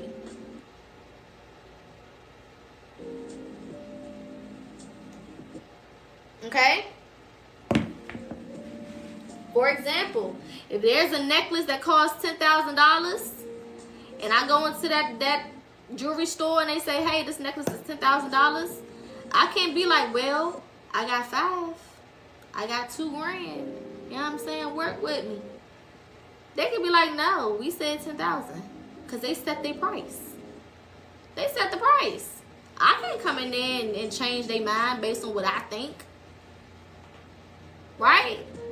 The value of that thing does not go down just because this is all I got to offer. And sometimes that's what we do. We allow people to come in and say, hey, this is all I got. Take it or leave it.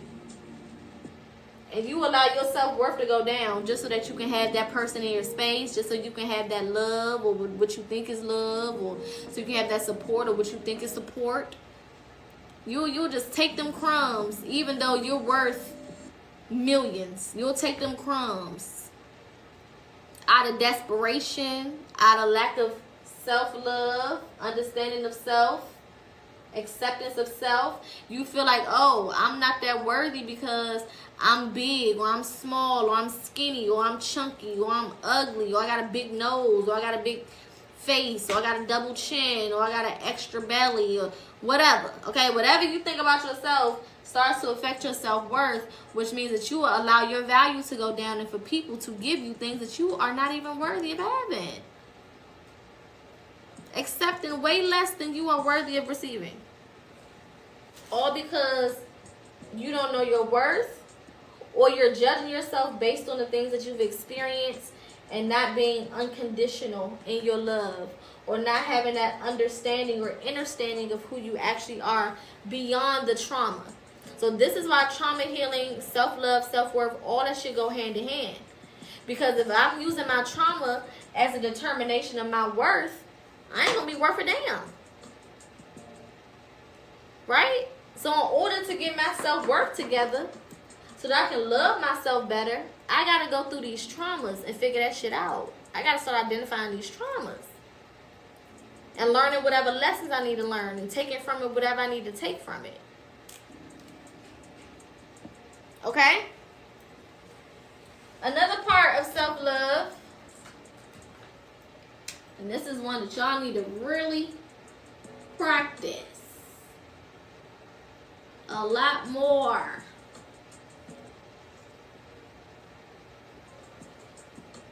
I might need to underline that 14 more times. Boundaries are a part of self-love.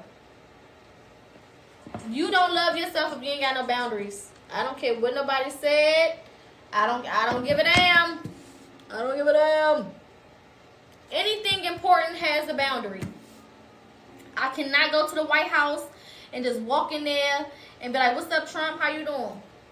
Hell no. I got to go through a whole gate. I got to go through like 50 different guards. That's just at the front gate. That's not even when I get into the White House. Who's guarding the motherfucker? You know what I'm saying? I got to get past the dogs. I got to get past all this different stuff.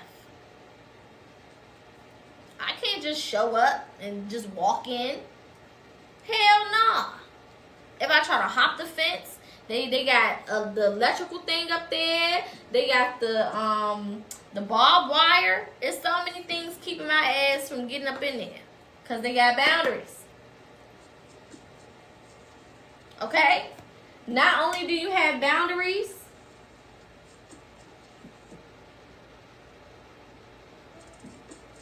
you got non-negotiables. What do you think the difference between a boundary and a non-negotiable is? Let's see in the comments.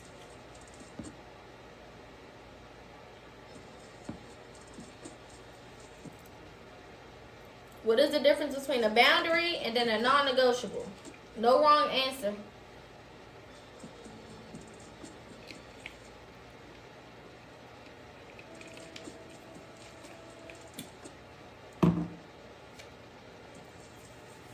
Boundaries can change. Good. And non-negotiables mean no matter what. Exactly. So subject to change. Good job.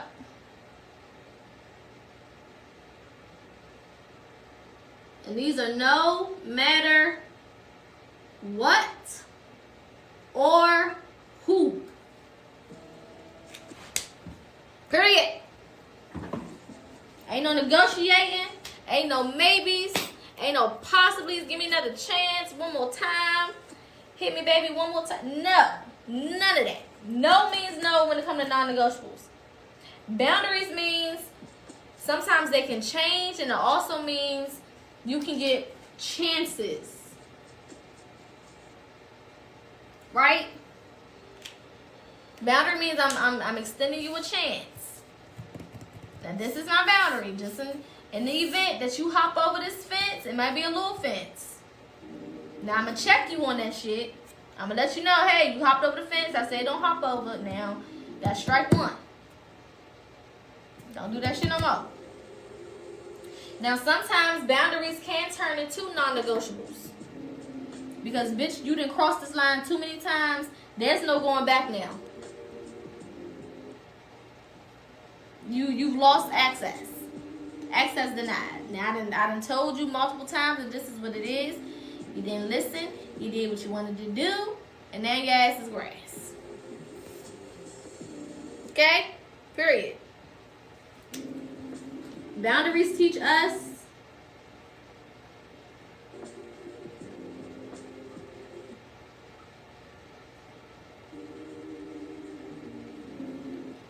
there's a consequence for every action. Period. There's a consequence for every action. You can't just be out here doing shit. You can't just be out here treating people any type of way. Can't be out here just talking to people any type of way. Can't be out here addressing people any type of way. No, there's a consequence for every goddamn thing. Everything you do, there's a consequence for it. Whether it's a good one or a bad one. Don't matter. Every action has a reaction. And based on whatever that action is, it's going to determine what my reaction is. Whether there's a boundary that I set and I give you another chance, or whether it's a non-negotiable. And there ain't no coming back from no non-negotiable. I don't give a damn. Ain't no coming back from that.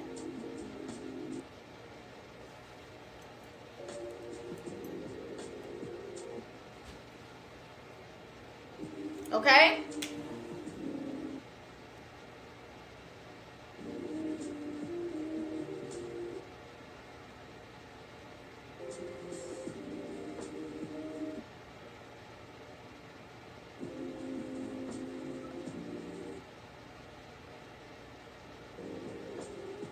You cannot enforce what you don't communicate. You can't be mad when people cross your boundary when they don't even know what the fuck the boundary is. That's insane. That's crazy. That's a little Looney Tune. Not gonna lie. I can't be mad at you for crossing something that I ain't even established was a boundary. I can't be mad at you for doing a non-negotiable that I didn't even establish was a non-negotiable. This is where you have to learn how to communicate. Okay?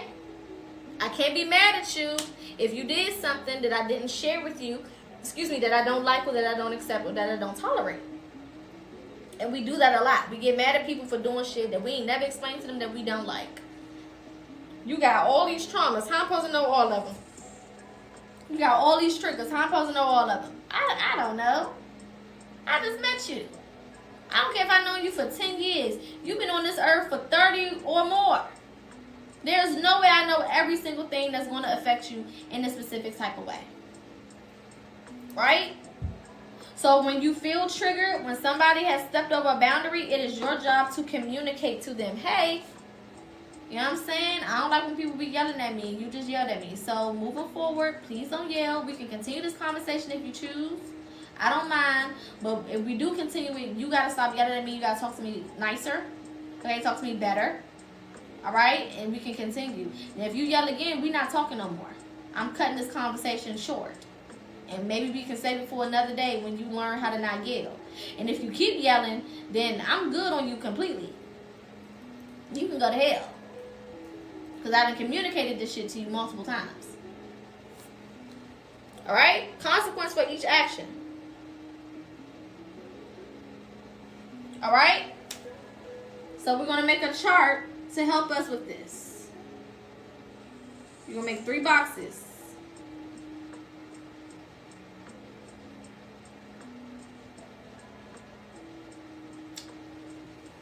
Okay?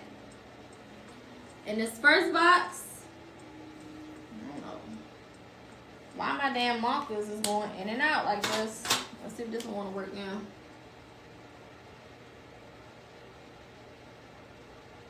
First box, you're going to write out your boundaries. Second box, consequences. Third box, non-negotiables.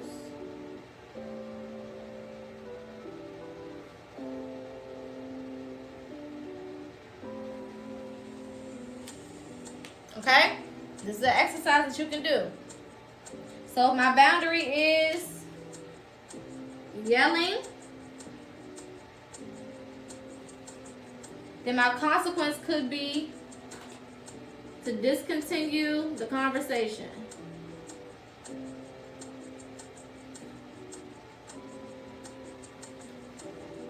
All right? But then the non-negotiable could be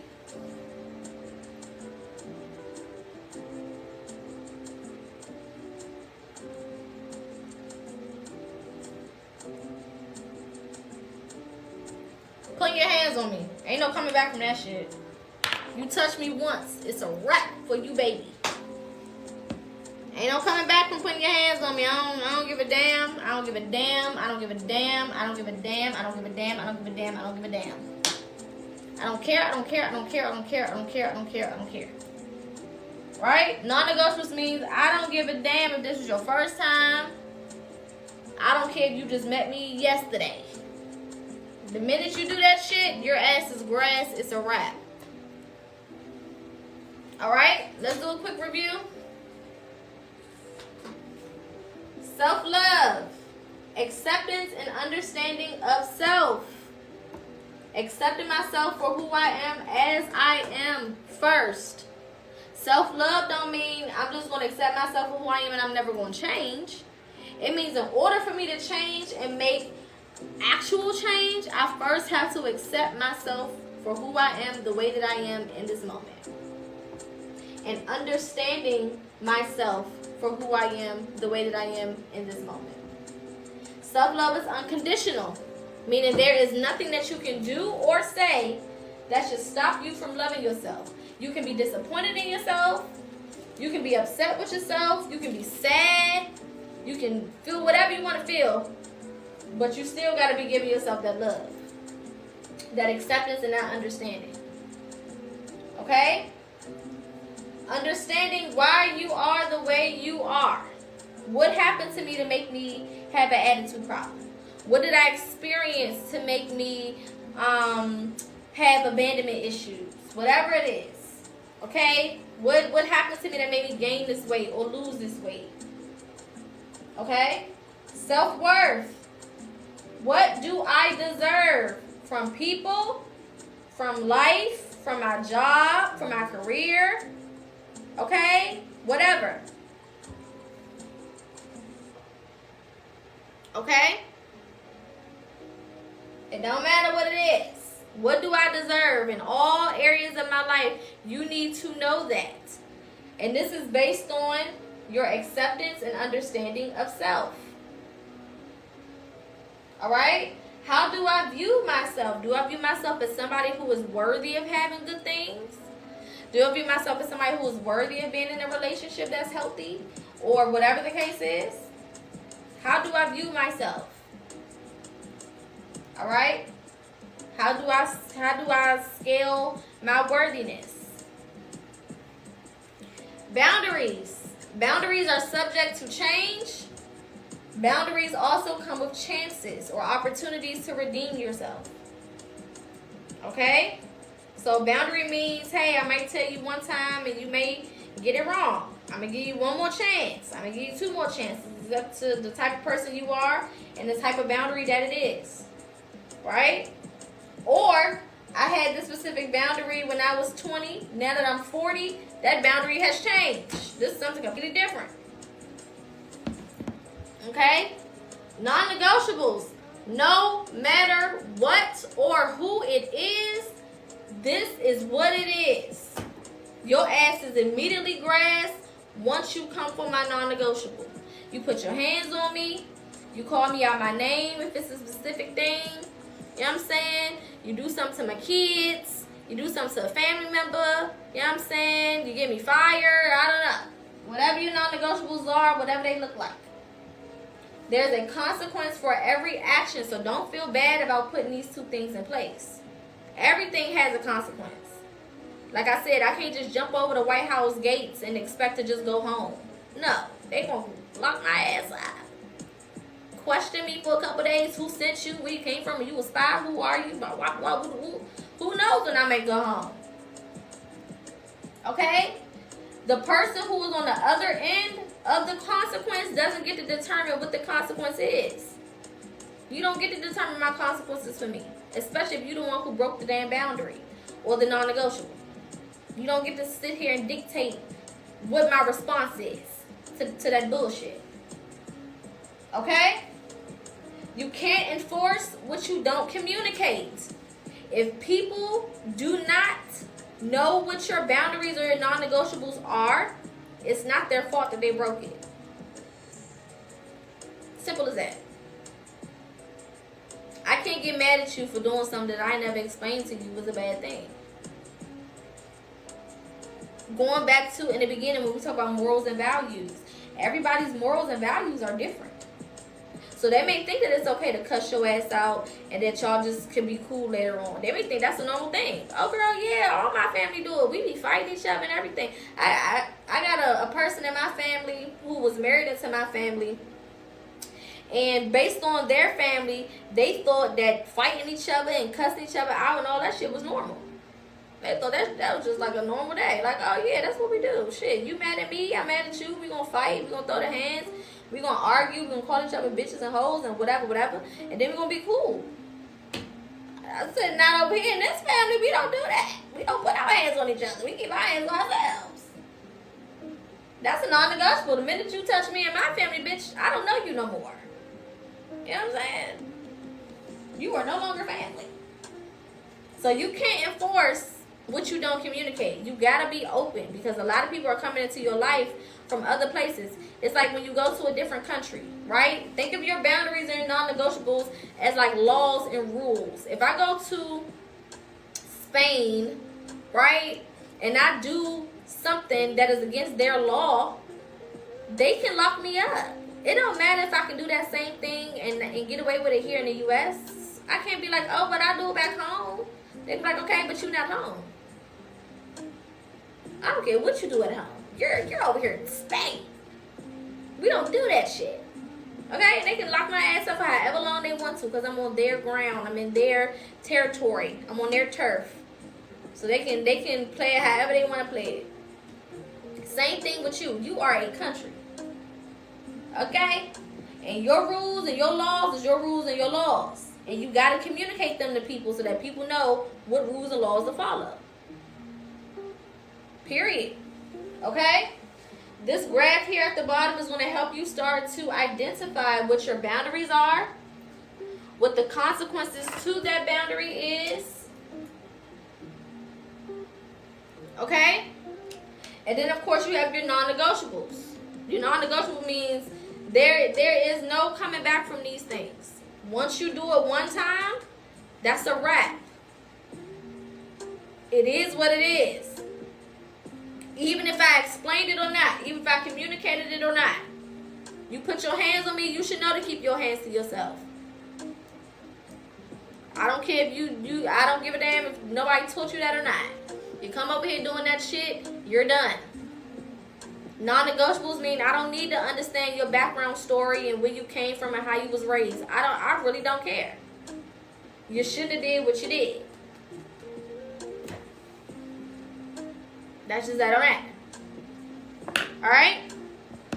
Alright, while I'm cleaning off this board, feel free to write your questions in the comments. I'm going to go through some questions real quick. If you do want to come up and ask me a one-on-one question about your shadow work journey, feel free to do so. It is going to be gift-based, so send a gift first, and then I will allow you up. If you don't want to come up and you just want to ask some questions in the comments, feel free to do that as well. I can't guarantee that your questions will be answered. but I will try to get through as many as I possibly can before we get up off of here. All right, this will be posted to YouTube for those who want to watch it back from the beginning, because we did cover a lot of stuff today. All right, I'll answer the questions in the order that they come. Our next lesson will be on Monday. We'll be going through how to properly read your birth chart. So definitely come through for that one as well. Astrology days are usually everybody's favorite. So we'll get into that on Monday. I do also have one-on-one mentorships for shadow work and trauma healing. I have consultations for those services as well. If anybody wants to work with me directly, this is what I specialize in. I do astrology and all of that, but this is my specialty. So if you want to work with me one-on-one, feel free to go on my website, linked in my bio, and you can book services in regards to that. Okay? So I know some of us have deep traumas and things that we kind of need a little extra assistance with, and that's what I'm here for. All right, let me move this out the way.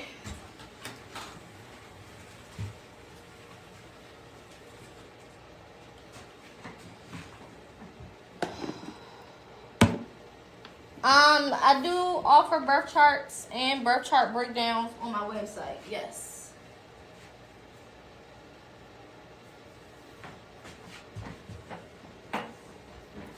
Okay. All right. Let's mirror it back. Okay, perfecto. Let me answer some questions. How do you communicate non-negotiables? So usually a lot of our non-negotiables are based in either common sense or experiences that we've had, right? So let's say, for example, in a past experience, somebody put their hands on you, right? So, you know, like in just conversation, like, yeah, I don't even play like that, you know what I'm saying? Like, sometimes it just comes up, people, you know, hey, I went through an experience where this and that happened, and I don't even tolerate that shit, you know what I'm saying? Sometimes you watching a TV show and somebody getting smacked around, like, yeah, I don't even play like that. Somebody put their hands on me, it's a wrap. You know what I'm saying? Like, it's ways for you to bring it up, or you can just be direct. Have a conversation with them, like, hey, what are some things that I should know about you? You ask the question first and let them answer, and then, of course, they're going to ask you back. What are some things I should know about you? Well, you should know that if you ever put your hands on me, you know what I'm saying? If you ever think in your head that you want to touch me, I just want you to be aware of the consequences. Okay? Your life will flash in front of your eyes. I'll be on your ass. You know what I'm saying? My counseling sessions vary in price. I have 30-minute consultations and I have 45-minute plus consultations. I also have weekly counseling sessions that I do. So I tap in with my people either twice a week, or we do once a week for 4 weeks, or we do once a week for 2 months. A lot of those plans I customize. So I have a lot of people who said, hey, Poke, I want to work with you for the next 6 months. I want to talk to you however many times out the week. What would that look like? And we'll just come up with a price that works for everybody and lock it in, right? I try to work with everybody. I do payment plans, shit like that. Because I know a lot of people want to do like therapy, but therapy doesn't necessarily give you that spiritual backing. You know what I'm saying? A lot of therapy is just like textbook stuff. And they can't really get to the nitty gritty of what you need them to. So they, you know, prefer to do things like I do. This is amazing. I have 4 pages back to front to back in the book. Yes, shout out to you, baby boo. Yes, I do offer birth charts. Do you think communities can heal together, or do you think your healing journey is an individual journey? Both. Both. I think it's very important to have community. I don't think community is important in the beginning stages of your journey. A lot of that needs to be you by yourself. The least amount of distractions you have, the better. You know, because sometimes when we try to heal with other people, it kind of forces us to look at what other people are doing, and then you start comparing yourself. You know what I'm saying? Or trying to fit yourself into a certain box of like what healing should look like, quote unquote, and that's just not how it works, right? So I suggest, you know, and usually it kind of automatically happens when you start healing. The first stage is usually isolation, whether you want it to or not, right? Because you're kind of going through so many things and you're trying to make sense of so many things that you naturally just start to kind of break away from people. You know, you naturally just kind of get reclused, right? You start spending more time with yourself, by yourself. You kind of automatically go into this space of, you know, being more alone, being more in your own energy, in your own space, right? Which is healthy, okay? And then eventually you get your bearings, you know what I'm saying? You start to understand how the journey works, you start to get your flow, and then you eventually get to a place where now you can go ahead and start meeting like-minded people who are also on their journey of healing. Okay? Okay, you're going to keep growing and building. Thank you so much. Thank you, thank you, thank you. I appreciate it. I am thinking about adding another discount special to my website for the week of Valentine's Day. So it would technically be from today until Friday of next week. Well, I might do it until the 16th, which I think is that Sunday. But it'll be spend $50, get 20% off of an additional healing service. So I'll probably add that to the website tonight. The promo code will be PocaHonest, real simple, so that you can remember it. Matter of fact, I can do it now while we chit chatting. For those who want to go ahead and start using it tonight, let me set it up now for y'all.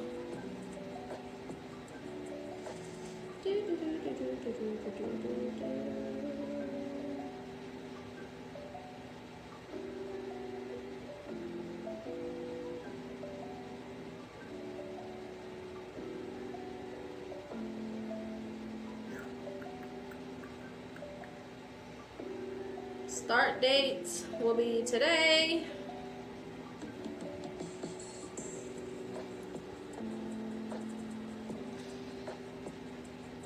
The 5th. End dates will be the 16th.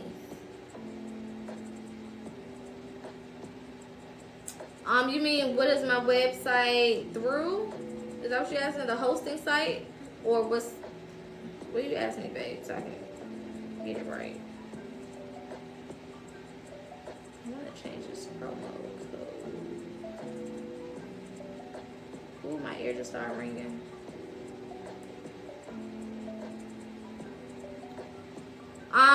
I use Shopify. I created my website through Shopify. I've been thinking about making websites for people because I made mine like super fast and I kind of know all the intricacies of Shopify. So I'm still deciding if I'm going to add that service to put people's sites together. So we shall see. We shall see.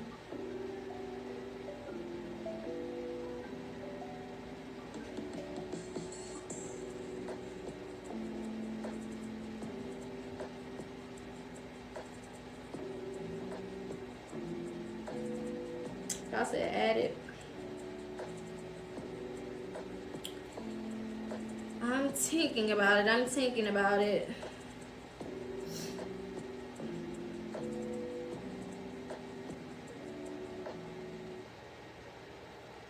Alright, y'all, so the discount is in effect currently. So feel free to go ahead and book your service. If you spend $50, you get 20% off of an additional service. Promo code is PocaHonest. Just type that in at checkout and you'll be able to forget that. Okay? I said add it. I'll probably do that. I've been thinking about it for a while. I'm just like, do I feel like doing that? But it's like, why not? Why not do it? I know how to do it, so it's like, why not? You know what I'm saying? Get paid off your gifts. Get paid off the shit that you know how to do. Gift, talent, no matter what it is. All right, any other questions, comments, concerns? This will be on YouTube, so feel free to subscribe. It'll be live tomorrow rising, probably.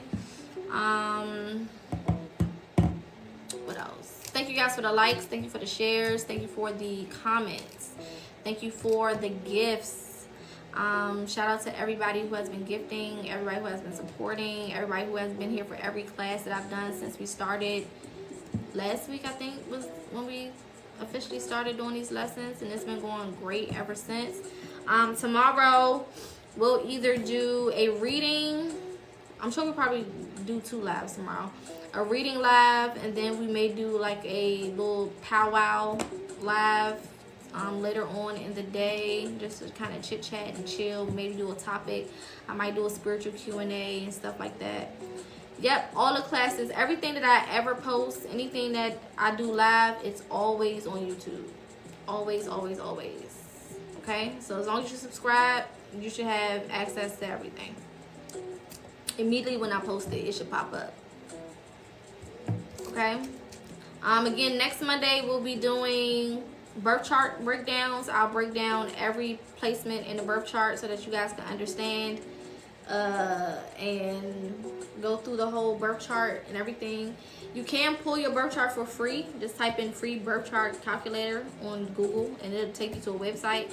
If you want me to break it down for you, or if you want me to give you an explanation of your big 3 or your birth chart period, then you can book that service on my website. But yeah, we'll definitely tackle that next week. And then next Wednesday, we'll go over crystals and meditation methods. That'll be our lesson for next Wednesday. Lessons are always Mondays and Wednesdays. I usually go live between 3:30 and 4:30 p.m. Eastern Standard Time. Okay?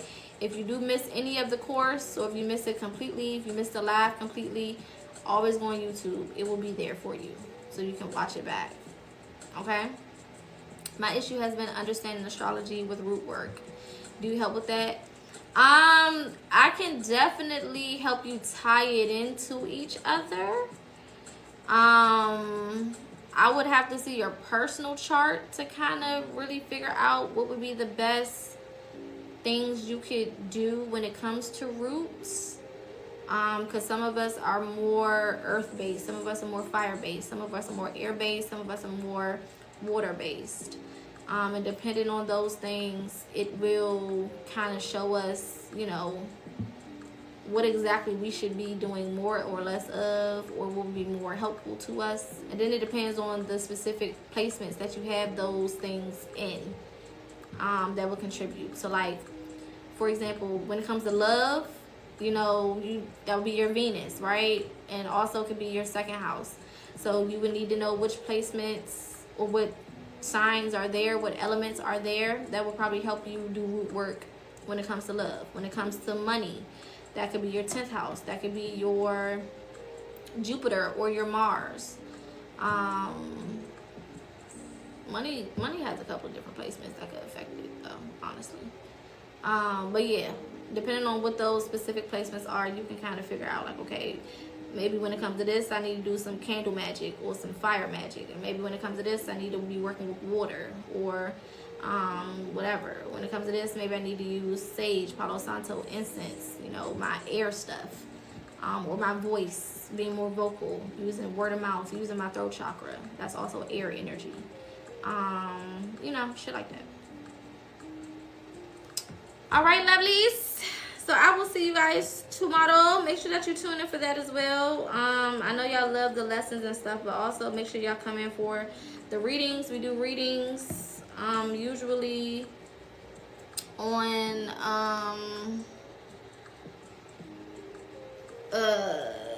any other days that we're not doing lessons, we could possibly be doing a reading. So we definitely do a reading at some point tomorrow. I'll probably be live again between like 1:30 and 3 Eastern Standard Time, PM, not in the morning. But yeah, we'll probably do a reading first, and then we'll probably do a Q&A live. We just talk about spirituality and the spiritual realm and just different shit. Might do some gift battles, so if you do want to contribute and help with gifts, definitely show up tomorrow night. All gifts are appreciated, and again, it's just a way of showing your appreciation for the community and for what I do here. And yeah, again, I appreciate everybody for coming through, for staying, for sticking around, for asking questions, for gifting, for liking, for commenting, for sharing, for inviting other people here to watch. All of it is much, much, much appreciated. All of your energy is much appreciated. It helps with what I do. That boost is really, really meaningful, okay? Especially when it comes to doing this type of stuff. It's very easy to get drained doing this shit, okay? So all of the comments, all of the likes, the shares, and all that stuff does help keep the energy high, and I appreciate it all. Make sure y'all tune in tomorrow. Again, make sure you subscribe to the YouTube so that you can watch the replay of this at any moment that you need. I don't delete any videos, okay? I don't delete any videos. I don't delete any lives off of my YouTube, okay? So everything will always be up. So you can go watch shit from 3 years ago if you want to. It don't really matter. All right? Whatever resonates, resonates. All right, y'all. See y'all tomorrow. Be safe.